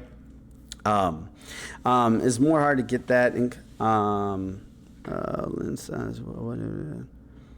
Dude, I mean, it's a lot, dude. It has like a high like dropout rate and stuff because they just pump tons of information at you at once. It's not that hard. You just have to like think ahead. It's like puzzle pieces and shit that you're kind of like putting together. But it can get really intense, dude. I've had some really scary days in ATC. Like, I've been to the point where like I go home from work and I pass out and I am exhausted because I was talking to 10, 12, 13 aircraft all at once, nonstop for 2 hours straight, dude. And it is, you cannot take a break because I didn't have anybody else in the tower. It was just me by myself. And there'd be some days, bro, where it literally like, it would sound exactly like this. Like, I'll try to mimic some of it and how it'll sound, but we had a bunch of like not aviates. We had a bunch of Blackhawks, the H-60s, and a bunch of other stuff going on all at the same time. And you're doing all the jobs at once. So you're like clearing people. So I'd have like whatever the clearance is. I'm like, all right, Level 715, you're cleared to Dallas Airport as filed after departure, runway 32, right, climb, maintain 10,000, expect 10,000, 10 minutes after departure frequency 118.2, and then I'll wait for him to read back, right? So I'll have him reading back his clearance in one ear, and I'll have the other headset on, and as he's reading back and you're listening to make sure it's correct, like I'm reading it, I'm directing the other guys out to the runway. So then I'm like, whatever it is, like Army Copter 6026, proceed up to and hold short runway 14 via, Alpha November, whatever it is, boom. So I'll have to be doing like 2 or 3 conversations at once while you have other guys coming in at the same time. So there'd be other dudes outside of the airspace that are like, hey, Coast Guard Tower, helicopter 201 Quebec is with you on whatever it is, like 118.2, looking for VFR full stop for the ramp. I'm like, all right, cool, man, proceed inbound, just report 3 mile final, runway 32, expect 32 for your landing, whatever. Then we'll start going through all this, and then they'll all start lining up at the worst freaking possible times, dude. I'll have guys going out to the runway at the exact same time I have a dude coming in to land. So now I have this guy that wants to go out, this guy that wants to land, another dude that's on the ramp that needs to cross the runway to get to another part of the airport so he can do his training. And you just, for air traffic control stuff, you really just have to make sure they see each other. That's it. Like, you have the final say so over everything. So as long as you are able to let people know what's going on, you could do really good at air traffic control. Like, I'm usually reaching out and telling people, like, if I know I have traffic, nobody wants to be surprised. Like, if you can make it so everybody knows what's going on, the more information that you can paint for the pilots, the better it's going to be for you. So I'll usually tell people ahead of time, like if they're coming in and they're like, hey, Tower, we're with you 10 miles southwest of the airport with information Alpha. You know, I'll check to make sure Alpha's current. I'm like, okay, Alpha's current. Okay, whatever it is, proceed inbound, report stuff. I'll usually give them like a 3 or a 4 mile final because I want them to come in and like remind me. So I use the reports as reminders. So I'll tell the pilot report like a 3 mile final because now he's going to reach out and be in my ear because sometimes you get so busy on the ground and then you'll hear this guy say, Tower, we're 3 mile final, wheels down and locked. I'm like, oh shit, I forgot about that, dude. Okay, and then, you know, so you could do stuff like that. But as long as you are telling people what's going on, like I said, if you're you know, letting them know when he comes in, I said, okay, man, proceed inbound, report a 3 mile final for runway 32. You're going to expect to land 32, and I got traffic at your 10 o'clock is going to be a V-22 at 1,000 feet. You're going to follow that aircraft in or something, whatever it is. You're just telling people, you're giving people the information they need ahead of time so that they know what's going on. So this pilot is already a little bit more alert because if a controller just told me to continue inbound and I have traffic at my 10 o'clock and it's a V-22 coming into land, it means I'm probably going to be number 2 for the runway. Also, I want to figure out where that guy is so I don't run into him myself. So that puts a lot of that pressure on the pilot. And then when the pilot says, you know, they read back and they're like, hey, Tower, we got the V-22 in sight. Boom, roger, maintain visual separation from that traffic, proceed inbound, runway 32, wind 320 at 5, you're clear to land number 2. Boom. You can get these guys to the airport, you can get them to the runway. Now, I just cleared up 2 aircraft. So now I have the V-22 coming in first, clear him to land, and you can even tell him where to land on the runway. So you could tell that V-22 right off the bat, whatever that V-22 call sign is. If you're like, hey, runway 32, wind calm, clear to land, and you can even tell him land past midfield, land on the departure end of the runway. So now I know that this guy is going to come all the way down the runway and land, and that's going to give me separation because the second aircraft behind him that I have coming in, I can say, you're going to be following that V-22, clear to land, number 2, land on the approach end, or hold short of midfield, right? You could do all that stuff, bro. Dude, it is, man. And that's because it's horrifying, dog. Like, I'm not, like I said, man, I literally had tunnel vision before working in air traffic control. They say it's the most stressful job in the world and it has the highest suicide and all this. And it's true, man, because there is no room for error. You cannot make any mistakes in air traffic control. Like, that is the hardest thing. And it's so fast paced and you don't have time to think. Like, you're not sitting in the tower trying to think about what's happening. You have to act on it and you have to do it quickly because these aircraft are not moving slow. You know, bro, you're going 100 plus knots. Each one of these aircraft are going 100 plus knots. The time that it takes for 2 aircraft to go 2 miles directly into each other does not take very long. It's seconds. So if you're making mistakes, like you can tell somebody turn left heading 210, but you actually meant turn right heading 210, and they start making a left-hand turn, you could put 2 people right into each other, right? That's the scary part. And there's plenty of times on the radar screen it'll pop up and it's like collision alert and like you're freaking out, bro, and you're just hoping that 2 targets pop out on either side.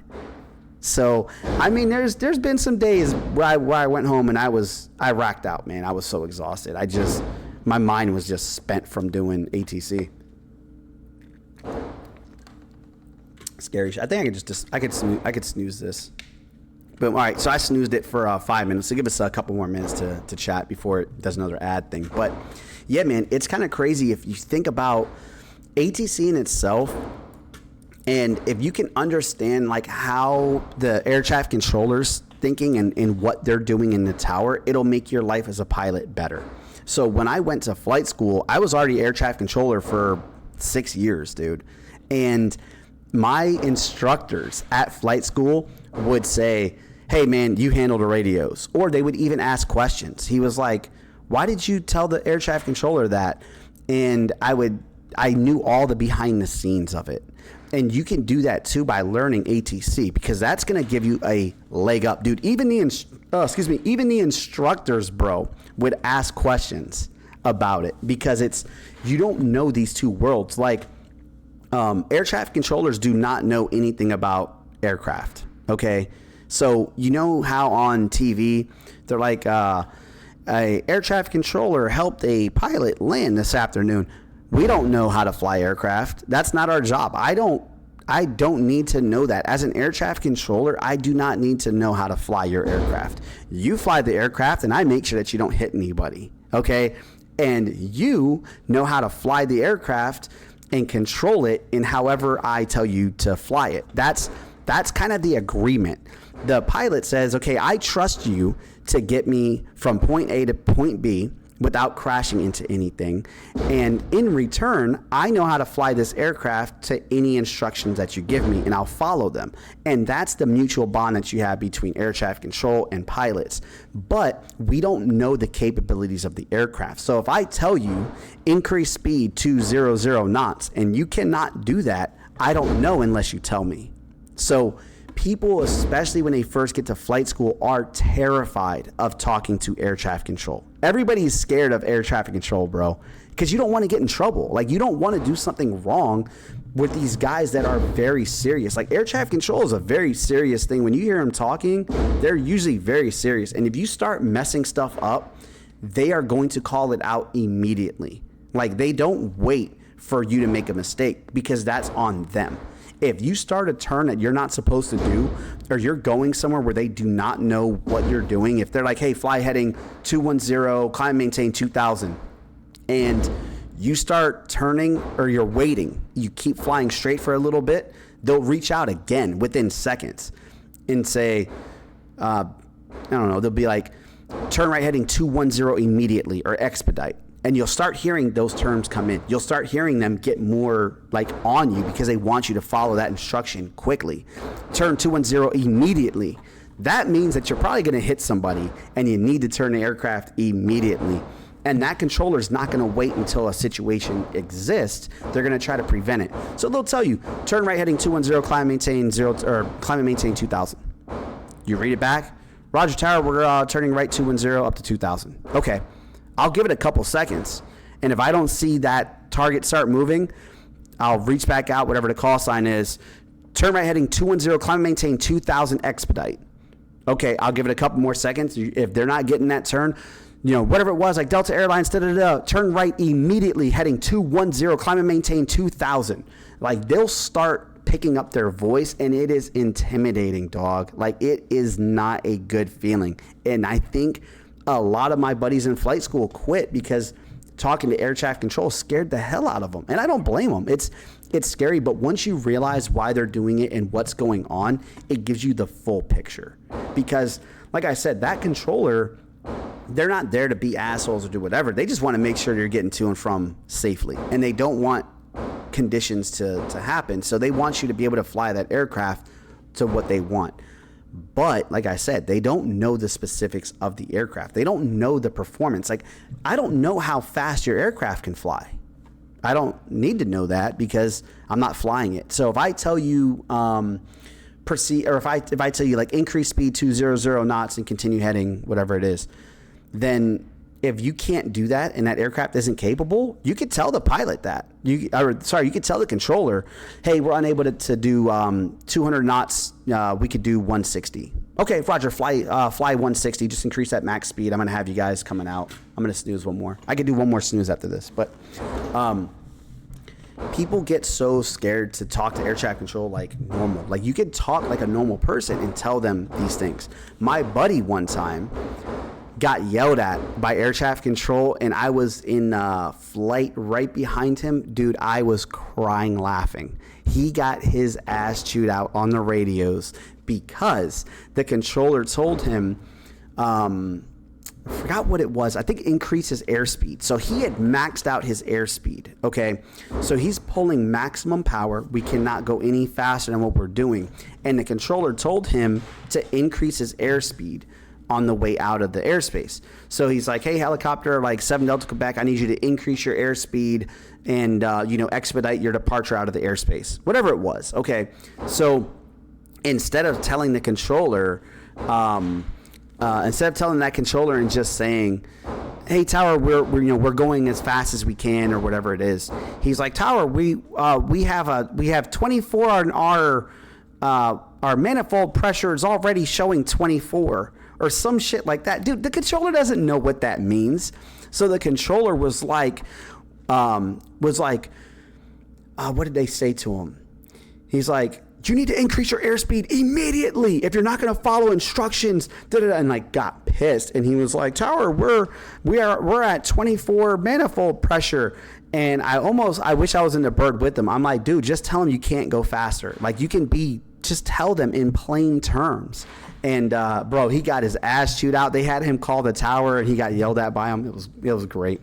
But one of my buddies does, man. He actually went back to flight school to do fixed wing. So he dropped out of our flight school to do helicopter stuff. He went to go, what did he do? He was like a massage therapist. I think that's what he did. So he dropped out of flight school, went to be a massage therapist. Then he went back to flight school to do fixed wing stuff, but he didn't like helicopters. But yeah, he said he regretted it, man, because he was already, halfway into private pilot. Actually, I think he was almost an instrument before he quit. So, I mean, I would, dude. I'm glad that I did it because I learned a ton and I had a great time doing it. I met some cool people and I got to travel all over the place.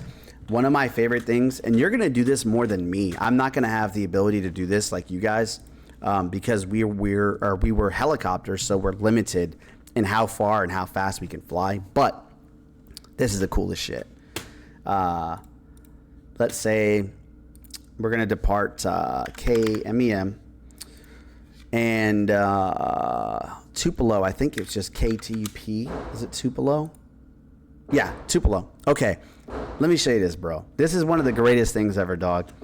I want to add, we're going to do, what if I did, where did I fly?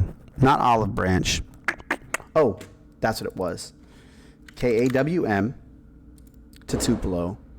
We went KMEM. I think you just hit enter. KMEM. And then we went from Memphis. So KWM to Memphis. And then we went, what's this? I forgot the 3-letter. Not Oxford. Oxford, dude. Oxford is a scary ass airport, by the way. I will never, ever fly into Oxford again, bro. I seen so many reckless ass pilots doing the scariest stuff out here. Dude, it's the scariest thing.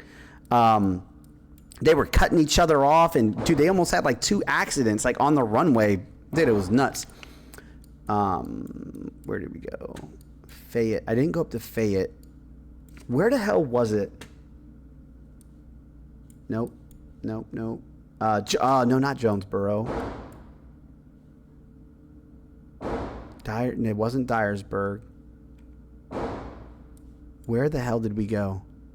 Savannah? Nope. It was up north. All right. I can't remember the exact... It wasn't... No, that's in Tennessee. I can't remember the exact route, but here's the kind of crazy thing. Yeah, dude. Yeah, that airport right there is scary as hell. Oxford, dog. Oxford is scary, bro. Scary as hell. I don't know, man. They were just doing crazy shit there. I will never, ever fly back into that airport. They were arguing with each other on the lines. Like, dude, people were taking off and flying in wrong directions. And, dude, it was just the weirdest shit. But long story short, man, the coolest thing about flying, like where we were, is out of Tunica. That's what it was. Was it Tunica? I think it was Tunica first. I think we went is it Tun and then Mem. Nope. That's not the one I was thinking of. That's not the right one. It is UTA. That's what it was. KMEM, UTA. Yeah. All right. So this is one of the coolest things that we did. Actually, I'll wait for the ad break to finish. All right. Boom. So the ad break is done. So it was UTA. That's what it was. Tunica over here. The greatest thing, I like Tunica so much because Tunica has they have tons of great food, bro. And they would always give us like hot dogs and popcorn and all this crazy shit when you go into Tunica. Tunica was one of my favorite places to go. They treated us like kings. I loved it. So we would fly from West Memphis, Tennessee. We would fly from here into Memphis, Tennessee. West Memphis, Arkansas. Then we would fly into Tennessee, so Memphis, Tennessee. Then we would fly to Tunica, past Oxford. We would go into Mississippi. So for my flights, I would fly between Tennessee, Arkansas, and Mississippi. So I could be like, hey, I flew through 3 states today. And that's just a standard flight. We would cross all 3 states. We would land in different places. Like I said, Tunica is one of my favorite places. I love Tunica so much, dude. Tupelo is another really good one. Damn, how many ad breaks we got? Jesus.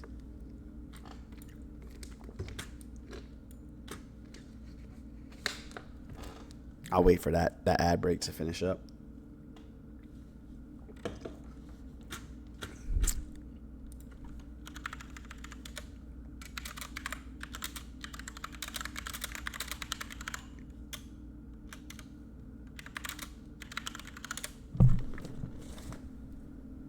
All right, there we go. Okay, good. So, yeah, I can usually skip some of those ads, and then after I skip a certain amount, it ends up telling me I can't. I can only do, I think, 3 skips or something like that, and I've already used all 3. Yeah, Twitch kind of pumps out ads. Like, I think it's like 3 an hour or something like that. It sucks, dude. But yeah, dude, I liked all those. But yeah, man, this is a really good website to use if you just want to mess around and learn how flight planning works. This is a really good thing to use because you can pick, like, let's say you just want to go from like Memphis. Let's just do like KMEM, right? So let's just go to West Memphis to Memphis International, okay? And let's get rid of all this. We don't want to do any. There's no other routes that we're flying. This is just going to update. Okay, boom. So the cool thing about it, so let's say that you're like, hey, I just want to go from West Memphis to Memphis. It'll give you pretty much everything that you need to know. Let's say we're going to do airspeed at like 130 knots, and we're not going to go up to 8,000 feet. That's a little bit too much for this one little trip, right? So let's say we want the altitude to be 2,000 feet. So like, let's just do 0, 2, 0. And I'm not going to worry about the fuel too much.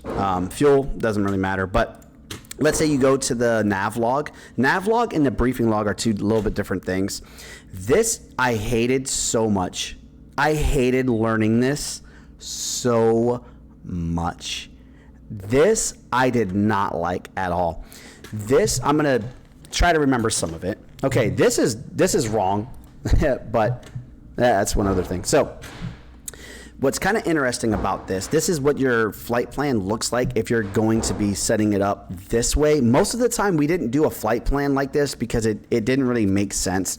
But what it's showing is the initial, like the waypoints that you're going, and it'll show you the route, the altitudes, the current temperatures, the airspeed, and a possible deviation for airspeed, magnetic headings, ground tracks, all these different things, true airspeed, ground speeds, distance, estimated time of arrival. It does all of this on this one little chart. So it'll show that if you're going from Memphis and you're going to follow this route, we didn't really follow this one per se. We didn't really do that. We just kind of went pilotage and we followed the road, but it's saying that you're pretty much going to proceed direct and you're going to climb up from that airport here up to 2,000 feet. So that's our cruising altitude, right?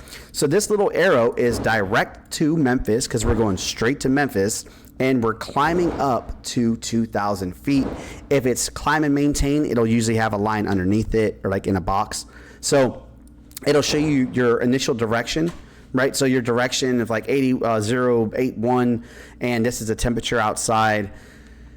Dude, it just gets so much. But what it tries to do is look at the wind speeds aloft and try to give you what your actual airspeed is. Your airspeed would not be 2, but yeah, it's too much. This is what your actual like heading would look like. So for an example, let's say you have a crazy ass wind from one direction. Let's say that you're going exactly north heading 360, okay? Let's say you have a left crosswind and it's just like blowing, right? Your heading, if you go 360, it's actually going to push you. So your real heading is actually going to be like 290, it's way too much. Maybe 350. Okay, so you're going to be facing the wind a little bit. So as you're going into the wind is going to push you straight ahead. That's what that does. It's a weird concept, but that's why you see the track and everything different. That's way too much. That's up in the future, but we can skip the nav log stuff and look more at like the briefing and filing. Oh, I got to sign in for it. Okay, whatever. So the briefing and filing is interesting. I wish we can actually see it. Maybe we could do this. What if we tried this? Okay, this is what it looks like. Yeah, this is it right here. Where's the actual flight plan? Yeah, buddy. This is what you will see all the time. You will file these a lot, bro. And even if you don't have to, I recommend when you first do a couple flights, just go ahead and file them. And just learn how to do it. This is very simple stuff. But if you go to SkyVector, and let's close this other stuff. So if you go to SkyVector and you type in, we're going from West Memphis to Memphis, and it gives you that nav log or that route or whatever. It gives you the basic information. You can even save it. Like you can like save the plan and stuff. But you put that information in here. So you're like, okay, I'm going to be going VFR. This is your aircraft ID. So whatever your till number is, you're like, hey, like let's say it's, November 268 Bravo Zulu. Doesn't matter, whatever it is. Put your ID in there. The type of aircraft and how it says /equipment. It all depends on your aircraft and what the aircraft like capabilities are. So some aircraft are equipped with like ADS-B and all these different things. So let's say like the Robinson, like R22 equipment. Let's just do equipment code. All right. So some of them are different. Like they'll tell you, oh man, that's a form. I don't care about the pilot forms. But Alpha, Bravo, nope. I want to see the actual codes. Okay, whatever. I'm not gonna try to find it, but. I think ours was like /E because it'll tell you what type of aircraft or what kind of aircraft it actually is capable of, like the equipment is actually on it. It's not really that important for you per se. We use it sometimes for air traffic control, but that's really it. So you would put R22/E or I or whatever it has on it. Your true airspeed. This is kind of important, okay? But let's say that you plan on your airspeed being, let's say, 120 knots. Okay, you're going to do 120 knots here, your departure point. This right here, bro, I got in so much trouble, dog.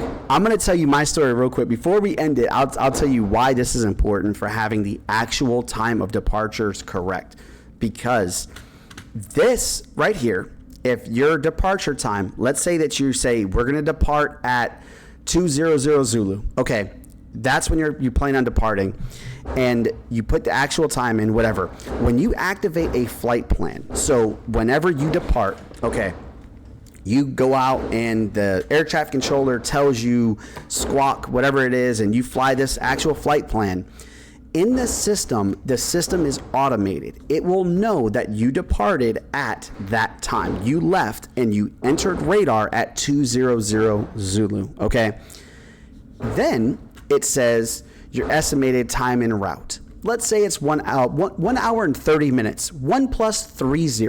Okay. So the computer automatically knows you are supposed to land at 2130. That is what the computer understands. That is what the controllers know. That is what everybody knows. They are expecting you to be back on deck, closing your flight plan at 2130. Okay. So You put in your route, you do all this stuff. And like I said, this is all basic. You just put how much fuel you have. You're supposed to have enough fuel plus 30 minutes, whatever. You see right here where it says you put your contact phone number down and you put your name and your address and all that fun stuff and how many souls on board. Bro, let me tell you something, dog. I flew I think it was actually at Tupelo. We flew. They give you 30 plus minutes. So let's say that nobody hears back from you at 2200. So they expected you to fly for an hour and a half. You are now flying for 2 hours. They will wait 30 minutes. So they'll wait for 30 minutes and then they're going to start to try to figure out where you are. This is a search and rescue style thing. So if they tell you, you usually close out your flight plan. So we land, I call up flight service station and I say, hey, I'd like to close my flight plan. We arrive safely on deck at 2145 Zulu. Okay, so yeah, we're 15 minutes late. Whatever, it happens, dude. It's perfectly fine to be 15 minutes late, 30 minutes late. You could be 5 hours late. Nobody cares as long as you call flight service station. You can even do it in flight, and you can call the service station or the controller and say, hey, our flight plan closes at 2000 Zulu, but we're not going to be back until 2400 Zulu, whatever, or 000, whatever it is. You can tell them this. Here's the thing. I flew, we landed, and we landed at a private airport, and I tell my buddy, I'm like, hey man, he's like, hey, I close a flight plan. I'm like, okay, all right, bet. Like, all right, cool, man. So my name is on this because I was a pilot in command here. So my name is on it and everything. And he's like, yeah, man, I closed a flight plan. That's what I thought he said. Okay. So we go into my phone is dead at this time. Like my phone is completely freaking dead, dude. We had just landed. I shut the bird down. We throw it into the hangar. I think I went to go get food. My phone is completely red battery, bro. I've been flying for like 8 hours all day. So I come back in. And West Memphis was an uncontrolled airport. It's a private airport, no controller. Nobody's closing out that flight plan. We do it manually. So I get home later that night. I charge up my phone, and bro, there is hundreds of missed calls. Like hundreds. It was tons of flight service station calls, tons of texts. I got tons of voicemails. Tons of, it was from everything you could think of. My phone was blowing up, bro. So this is what happened. My buddy, when he said, hey man, I closed a flight plan, he actually told me, hey, can you close a flight plan? So I was like, all right, cool, man. So he thought that I closed a flight plan, and I thought that he closed a flight plan. So what happened was we landed. Flight service station does not see a flight plan that was closed for us. So they think, okay, we'll reach out to the pilots. We'll see what's going on. They cannot reach me because my phone is dead. So they tried calling. They left a message saying, hey, this is flight service station. Give us a call back. Let us know when your flight plan is closed, whatever. They were very calm. They were very nice. 15, 20, 30 minutes go by. They call again. And same thing. It went straight to voicemail. They're like, hey, it's urgent. You need to let us know if, what's going on with your flight plan. Like, did you guys arrive safely on deck? Whatever. After an hour or so, they go to the air traffic controllers because now they have to try to figure out what route you took, who was the last air traffic facility to talk to you, and where are you at? Because they will send a search and rescue to go along your route of flight because they think that you crashed because you didn't tell them that you closed your flight plan. The air traffic controller does not know that you're safely on deck because you haven't talked to an air traffic controller in an hour, okay? So they ended up doing like a search and rescue thing. They reached out to all the air traffic controllers and they're like, hey, when's the last time that you guys talked to 73 Delta Quebec? And they were like trying to figure out our shit. Bro, I'm not going to lie. My stomach hurt when I had to call that flight service station. I eventually called them and I'm like, hey, I'm so sorry. I told them what happened. And I'm like, it was a misunderstanding. I thought my buddy closed out the flight plan. It was, that's all me though. I'm the one that messed that up. I should have just verified. I should have called you guys. So sorry about it. But, it was just a misunderstanding, bro. They were pissed.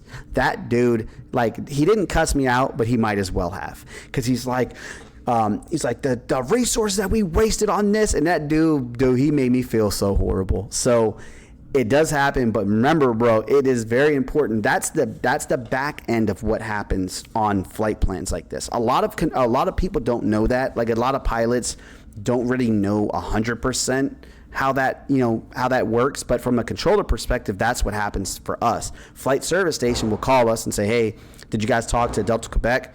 I'm like, yep, we talked to them. And I'll look, and on my I have these little tiny actually, I can just show it to you. They're called flight progress strips.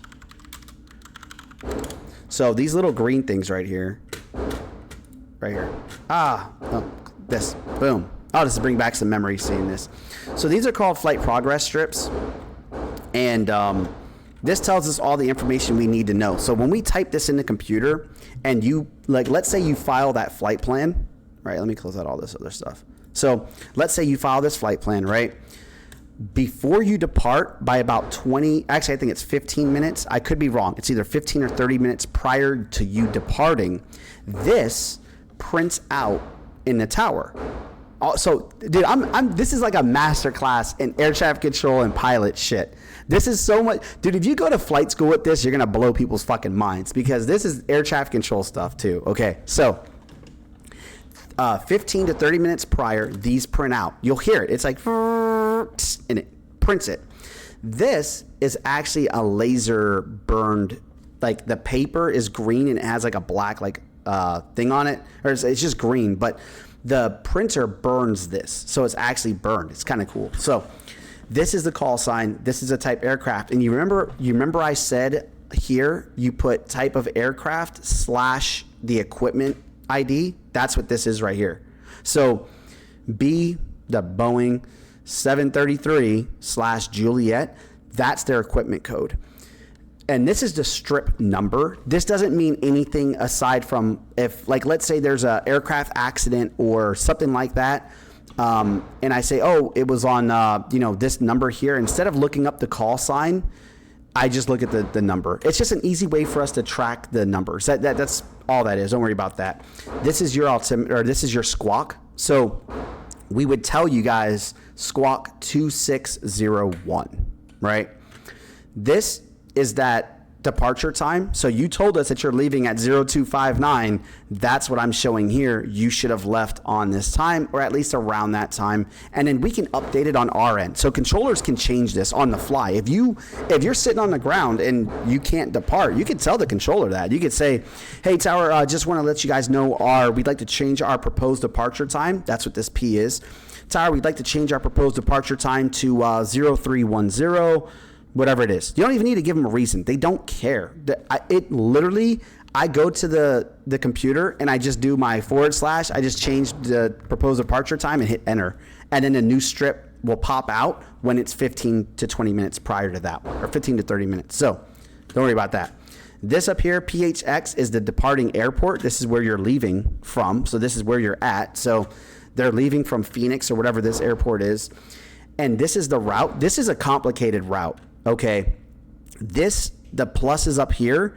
This is actually, I'm not even going to get into how this works, because this is a very intense IFR clearance, because they're doing a hold over at Dallas Fort Worth. All right, and this is like that's so complicated. Okay, we're not going to get into that part of it, but let's just do the basics. There's a basic one right here. So this USA Airlines is an A320, so an Airbus 320. And I don't know what that abbreviator thing is. Whatever that code is, we don't really care. We just say it's an A320. So this A320 and this little 1 means that this is a second flight plan. So this was already changed. If this little number shows that this is not the original flight plan, this guy changed something. I don't know what it is, but that's why that little 1 is there. So, U.S. Airlines 111 or 1161 is an A320. He's departing Phoenix, going to this, which looks like a fix. So it looks like he's going to Silo 1. Then he's going to this airport, whatever the hell that is. Oh, sorry. There it is. Boom. My bad, bro. See, this is why I appreciate you, bro. You got to let me know. So this little 1 right there, that means that this is a changed So somebody changed. This is amended. Okay, so that's what this is right there. That's an amended strip. So U.S. Airlines 1161, A320, and I'll actually read this clearance for you, bro, as an air traffic controller, so you can hear how it sounds and what you would be listening to as a pilot. Like that is exact. This is exactly what it will sound like for you. So I wanted to see if they had a runway on there. So they don't. That's okay. What's kind of cool is he's going from Phoenix to the Silo 1, right? So Silo 1. Then he's going to whatever this airport is. I don't know. Then he's going to Jammin 4, which is another fix. And his final destination, well, let's just say that this is Salt Lake City. I don't know what these identifiers are. The reason that this strip prints out ahead of time for us is so that we can look it up. Like we have a book in the tower. Dude, no controller remembers every single airport that exists. There's way too many, okay? So we have a book, and I'll look it up, and I'll look up BCE. I'll just flip through. It's like a big-ass phone book, dude. You flip through, and I'm like, BCE. I'm like, okay, that's, Barnstable Airport or whatever the hell it is. So this is another, I'm not going to get into the super complicated parts of strip marking. Like, air traffic control strip marking is a whole nother ball game here. But usually we'll put our operating initials. So you'll see it say like UA or like AY, whatever their initials are, they'll write it down there. And up top in this middle box, it'll be the runway. So you'll see runway 32 left, runway 14, whatever it is. And then we'll put the time here of the time that they actually arrived or departed. So if they departed, and they're not going to return, like this guy is going to depart, he's not going to return. So we'll put the departure time, like let's say it's 1805.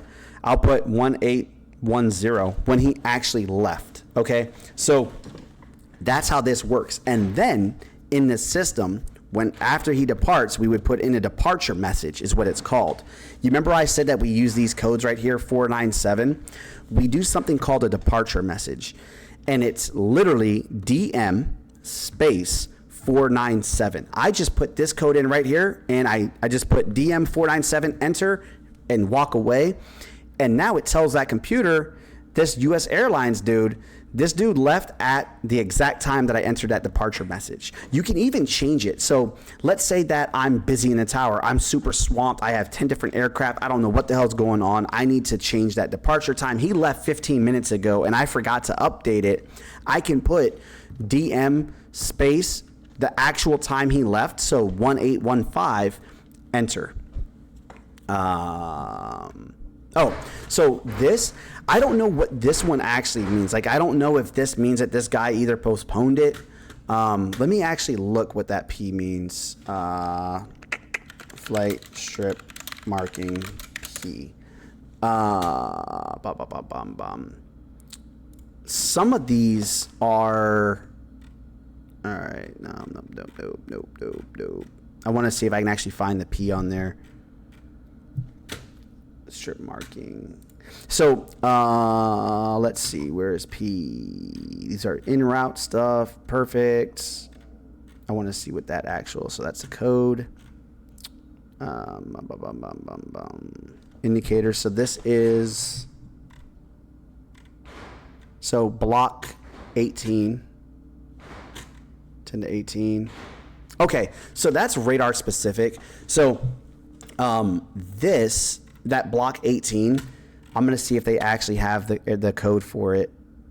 It might be, if I had to guess what that is,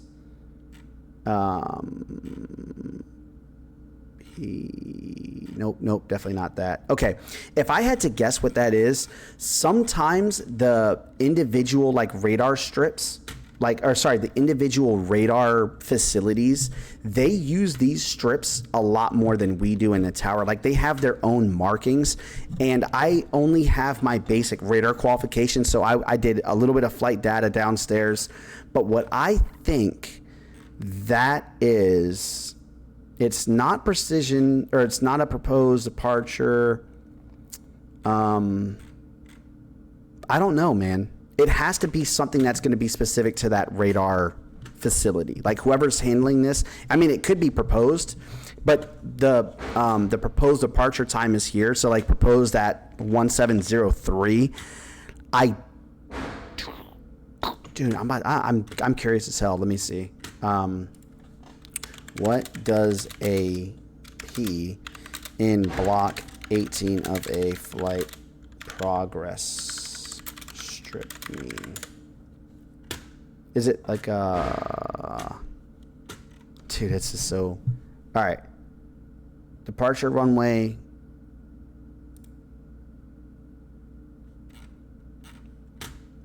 All right. I want to see that. All right. So this is another one. This is a little bit more like complex, but this is like their actual like approach that they're doing. Departure procedures. We're going to skip all this. We don't really care about that. Nope. No. Simultaneous departures, definitely not. Clearance delivery. So this is where we start getting into strip marking. This is like clearance delivery does a lot of the strips. Not staffed. No, it's a full route clearance. We're not too worried about that. FRC. Nope. Damn, I don't know. I can't remember what the P stands for. And like I said, it might be at that specific air or whatever that specific facility does. Sometimes the specific facilities, dude, I was about to, bro. It has to be something. Yeah, let's do ChatGPT, bro, because this. Let me go back to this.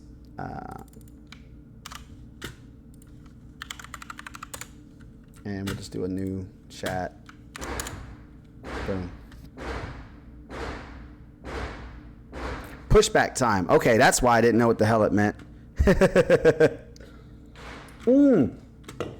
Okay. That is why I don't know what in the hell that means. All right. Pushback. So I don't do any, like I've never worked at an airport where we did pushbacks.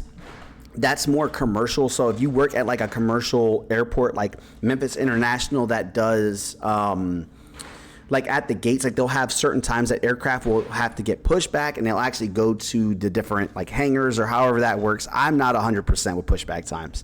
I would do that. That one caught me off guard. I had no clue what that meant, bro, like at all. But I'll let you know, like this is how, for the most part, and you remember it said something like FRC. You see this NRP up here? There's something that'll pop up on these strips sometimes, and it'll say FRC at the bottom. And I actually had a fun time with FRC because it means full route clearance. So what you do not see on this strip is a departure frequency. Okay, so the way that you actually hear your clearance when you look at this strip are two different things. From what the controller is going to tell you to what you're actually going to see on this, it looks like two different things, bro. But you'll hear, if this was an air traffic control clearance, it would sound like, let's just say that SLC is Salt Lake City. Like, let's just say, I don't know what in the hell it stands for. I don't know what SLC is. Could be Charlotte. I don't know. But you would hear, or you would see the runway number up in the middle. It'd be like runway 32 left, whatever it is. So it would literally sound like U.S. Airlines 1161 cleared to Salt Lake City as filed. After departure, runway 32. Climb and maintain, or you would say flight runway heading, climb and maintain 2000. Expect flight level, which is right here, flight level 320, 10 minutes after departure. Departure frequency 118.2, squawk 0745. So it all depends on what your departure procedures are. They're all going to be different. All airports can have different departure procedures, but for the most part, you're going to hear U.S. Airlines 1161 cleared to whatever it is, as filed. After departure, runway, whatever the runway is, 32, fly runway heading, climb and maintain 2000, which I think most departure frequencies are like 2000. Most of them are, you're going to hear like, or maybe even 5,000 if you have, let's say that you have like mountains or something. I've seen some of them that get up there, but for the most part, bro, it'll be, I can actually snooze this one. Okay, that's the last one I can snooze. So it'll be like U.S. Airlines 1161 cleared to Salt Lake City is filed on departure runway 32, fly runway heading, climb, maintain 2000. Expect flight level 320, 10 minutes after departure. Departure frequency 118.2, squawk 0745. Boom. And then as the pilot, you're gonna have to read that back, right? Pilots, when I was a pilot, dude, I shortcutted it. Okay, you don't need to be precise. Like, as a pilot, you're not gonna say, like, Roger, clearance, U.S. Airlines 1161 is cleared to Salt Lake City as filed. Departure runway 3. Dude, you don't have to do that because that's a little bit redundant. You can. Nothing is wrong with doing it, but you can shorten that up a lot. You can say, all right, you know, you can say, if you really want to be like quick about it, you can even say like copies all, something like that. I've heard people do that, and they're like, oh, Roger Tower, like, we copy all, and that's it. And they take responsibility for that information being correct. So be careful. If you really want to do that, be really careful, because if you fuck something up and something is off, you are saying that clearance is correct and you're accepting it. So I usually just say, I'm like, all right, Roger Tower, U.S. Airlines clearance. I'm like, all right, Roger, clearance, U.S. Airlines 1161 is cleared to Salt Lake City as filed, depart 32, expecting, or runway heading 2000, expect 32010 after, and squawk 0745. You can just pick the very specific things that are important, like the really pertinent information. You can shorten it. Like, all right, Roger, or I keep saying Tower. All right, clearance, U.S. Airlines 1161 is cleared as filed, departing 32, runway heading up to 2000, expecting flight level 320, and 118.2, 0745. I mean, you could just shorten it. You could do very basic shit. You can kind of come up with your own method of reading it back that, as long as it's accurate and you can verify, like, this makes sense to you, that's what you can do. But, yeah, just a little... dude, I know it's a ton, dude. It's a ton, dog. Yeah, bro, for sure, man. And like I said, maybe next time, if when we do our stream, we could just pick one thing and really just kind of nail it down and cover it. Because I'm just kind of like spitballing a bunch of crazy shit, dude. Dude, you're the man, bro. I try to help out as much as I can, and like, I know it's a ton of shit. Yeah, I don't expect you to remember any of this, dude, because it took me a long time to like pick up on it and to get it. But hopefully, bro, at least we went over some fun shit for you. This is my I could talk about this all day, dog. Like, I'm such a freaking nerd for aviation, dude. I could do aviation shit all day.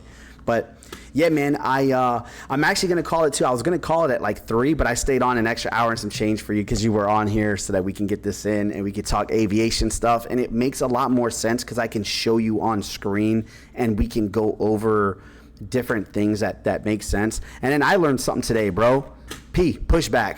I learned something new every single day. I did not know what the hell that meant. I'm also not a radar guy too much per se, so I definitely need to study up on some radar stuff. But yeah, dude, this is awesome, bro. I had a great time with it. This is my bread and butter right here. I love aviation stuff, so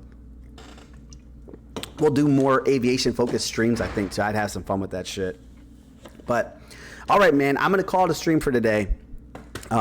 Yeah, dude, I got, I'm going to have to get, I think the cord's at the house. I'll try to get the simulator set up. I got to do some downloads and get it all running. But I definitely need to get that going because the new simulator is coming out very soon, and I want to get that on. So, hell yeah, bro. All right, man. We'll go ahead and get this in. Dude, thanks for hanging out, man. You made my day with the stream. Had a great time doing it. You know I love aviation stuff. So, dude, this made me happy, bro. And I'll definitely get up with you. Yeah, man, I'll probably be on PUBG. I don't know if I'm going to be on tonight, but I'll be on tomorrow and stuff. I got some video editing to do, so. But, yeah, man, I appreciate you, bro. Pleasure, as always, hanging out with your boy. And, yeah, man, you have a great night. And hopefully I might see you tonight if I jump on PUBG. If not, dude, I'll be on tomorrow, bro, and we'll get it in. So. Until next time, thanks for hanging out again, man. I appreciate you, and I'll see you on tomorrow, dog. All right, later, buddy.